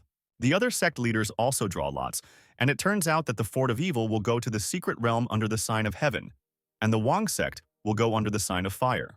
Having determined their roles in this competition, our heroes set off to the secret kingdom in order to win the Battle of the Continent. Having passed through the portal, our heroes find themselves in a strange and mysterious place that is inhabited by a huge number of living creatures, and every centimeter is saturated with energy. Suddenly, a strange, magical creature with red eyes blazing with hatred attacks the swordswoman Darcia from behind. Alistair manages to push her away, saying that he will now teach everyone present how to fight such monsters. Our protagonist dodges the furious beast's swift attack and begins to concentrate energy in his fingers for a counterattack. He imitates the movements of a blade with his palm, and in one motion cuts through the vital arteries on the monster's body. Alistair stands next to the lifeless body of the monster, his whole appearance personifying invincibility and self-confidence. All the elders present are amazed at how strong the viceroy is, since he was able to finish off the monster with just one blow. The protagonist explains that all the monsters in the secret realm were transformed due to Daohei's influence, but in reality their appearance does not reflect their strength. He also takes a crystal from the body of a defeated monster and explains that they can be used to strengthen combat power. After such a fiery speech, our heroes begin to clear the dungeon, destroying the monsters they encounter along the way. In these short battles, the protagonist notices how much the power of all the elders, as well as the head of the Wang sect, has increased. Realizing that they can cope without him, Alistair informs Alan that he will leave further hunting for them, and he will have to leave for a short time. In the form of her interest in where exactly he is heading, the main character explains that their opponents in the form of the Scarlet Sky Palace and the Fort of Evil are clearly up to something, and he wants to find out what exactly. The protagonist summons a magic staff and with its help flies through the sky on reconnaissance in the company of Vanessa, as he senses strange vibrations in the air. After some time, they notice a fleet of ships that clearly should not be there during the battle. Alistair decides to sneak onto the ship unnoticed, but as soon as he secretly appears on the deck, he stumbles upon a strangely dressed man and woman. The strangers, immediately frightened by the presence of strangers on their ship, do not have time to say a word before our protagonist knocks them out with a light blow to the head. When Vanessa asks why he did this, he replies that they need a disguise, as well as the absence of unnecessary witnesses, so the bodies need to be hidden somewhere and their clothes taken. After the girl has changed, he compliments her, emphasizing that she has a great figure, and Vanessa asks him to behave more decently and not waste time. Remaining on the ship unnoticed, Alistair understands that this fleet belongs to the line of rulers, which is incredibly strong, and most likely they were here at the invitation of the Scarlet Sky or the Fort of the Unclean. Looking at everyone on the ship, Vanessa asks the main character why the men are dressed in such strange outfits and behave very stupidly. He explains that all the men in the line of rulers are actually eunuchs, and in order to get here they all had something secret cut off. Their conversation is interrupted by a girl who suddenly appears and asks our protagonist how he dared to approach the lady. Vanessa, not at a loss in the situation, covers for Alistair, saying that she twisted her ankle, but he managed to catch her and escort her. The stranger notes that they have not met before, to which Vanessa replies that she is new here and has not yet had time to introduce herself. The girl grabs her hands, is very happy about this coincidence, and offers her to go for a swim, to which Vanessa happily agrees. The stranger drags her along, and our heroine understands that she has found herself in a hopeless situation since she needs to not give herself and her disguise away. After some time, our heroes find themselves in baths, shrouded in a layer of thick steam, in which there is a huge number of girls. The stranger asks Vanessa not to be shy, saying that all these defective men will not succeed even if they have the desire. The girl explains that all the men on this ship are just rumors, and that they are very lucky with this fate, after which she turns to Alistair and tells him not to stand there like a pillar and to help his mistress wash herself. While the main character is busy massaging Vanessa, the stranger says that their ruler plans to choose her successor from two candidates, her and another girl. Vanessa continues to play her role, trying to gain trust, and they say that since she is new, she will gladly support the mistress in her endeavors. The girl says that her name is Mary, and from this day on, Vanessa will be her sister and must obey her in everything. Vanessa decides to find out what exactly their fleet is doing here, to which she receives the answer that a war is brewing between the Scarlet Sky Palace and the Wang sect, and they will wait for the outcome of the conflict to benefit from it. Mary also adds that this time a powerful clan of flying immortals will arrive for the battle to help them carry out their plan. Having understood the essence of the situation, Alistair decides not to hesitate, and trying to gain her trust, tells the girl that this is her chance to make a big contribution and outshine her rival. He says that he accidentally overheard someone who called himself the head of the evil spirits and the head of the Flying Cloud clan planning to oppose the ruler's sect and preparing a conspiracy. Mary, with incredible enthusiasm, asks the main character if he is lying, because death awaits him for such a lie. Alistair swears on his life that all this is the pure truth, and if she reports this to the lady, a generous reward awaits her. The girl ponders all the information received from the main character, who, in her opinion, is an ordinary slave, and decides that everything he said is true. She praises him for his good work, saying that when everything settles down, he will definitely receive a generous reward for his efforts. When Vanessa asks if he really told her the truth, Alistair replies that it was all a complete lie and that Mary will soon get into trouble. Meanwhile, the head of the ruler sect named Lingfei asks her subordinate where she came up with such nonsense. Mary, who clearly got a scolding for her words, tries to justify herself, realizing that there was some hidden meaning in the words she said to her mistress and that she was deceived. Having heard from her subordinate that all these were the words of a certain slave, she asks the second contender for the throne to bring him here immediately. A blonde with white hair named Judy gloats over her rival, realizing that she has finally lost the boss's favor. She says that she will carry out the order and immediately goes to the baths to find the slave who deceived Mary and punish him. Having burst into the bathhouse, she loudly asks everyone present where the slave with whom Mary was several hours ago is. At that very second, our main character grabs her by the throat, ordering her to follow him because he has a lot of questions for this girl. Looking back at the protagonist's voice, Judy realizes that Alistair is talking to her, the same guy who was at the auction and who killed Ray and Tony. After which the main character throws the girl towards Vanessa and tells her to listen and obey his every word. Judy, lying on the ground, begins to beg Mr. Alistair and Mrs. Vanessa for mercy, promising to do whatever they say. The protagonist says that if he wanted her dead, she would have been dead long ago, but he not only saved her life, but also did her a huge favor. It was thanks to him that the lady became disillusioned with Mary, and Judy's authority grew noticeably, for which the girl thanks him and asks what she needs to do. Alistair asks to take him to Lingfei and not to do anything stupid along the way because he has an important conversation with her. Judy agrees to these conditions, adding at the same time that most likely the lady is already expecting his arrival. The protagonist asks the girl to be calm, because the merit before the ruler will remain hers on one condition, that he be given the shoes belonging to the family of flying immortals. The girl explains that it won't be so easy to do this, as it is their main treasure and it is currently with George, and she is unlikely to be able to get it. Alistair begins to blackmail her, saying that he knows very well what kind of relationship she is in, and if the ruler finds out, she will be in trouble. The girl does not understand how our hero knows all the secrets of the world, but at the same time decides to justify herself by saying that George poisoned her, so she had to cooperate with him. The main character says that he can deal with such a trivial poison in a moment, and asks the girl to get back on her feet. He also adds to his answer that later he will order what exactly she needs to do, but now he wants to talk to Lady Lingfei. Finding herself in front of the chief, the girl asks Alistair how he ended up here, and for him to immediately tell her everything he knows. Our hero, surrounded on all sides by guards with sharp spears, says that there are too many people here for their private conversation. Ms. Lingfei rudely declares that this is not a hindrance and with just one look sends a powerful charge of energy towards our hero. Alistair manages to defend himself from the blow by saying that 17 years ago, the head of the clan of flying immortals had two disciples. One follower was called Jean, and the second was a girl. Before he could finish his sentence, Lingfei interrupted him, realizing that he was an unusual slave, and immediately ordered all the guards to leave the room immediately. As soon as they are alone, he continues his story saying that the two fell in love with each other. But the leader was against it, and at one point they left the mouth establishing their own. For a while, everything calmed down. After many years, having not found a worthy successor, the leader found them and asked them to return.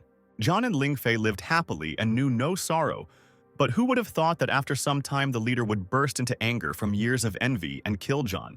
The most disgusting thing about this situation is that the leader was initially jealous of Jean because he took away Lingfei, whom he really liked. Fortunately, Jean managed to take care of the safety of his beloved, and the girl managed to escape from the clutches of the leader of the Flying Immortals. The lady immediately asks him to stop, saying that she does not understand how he knows this story, but for telling this secret she can kill him.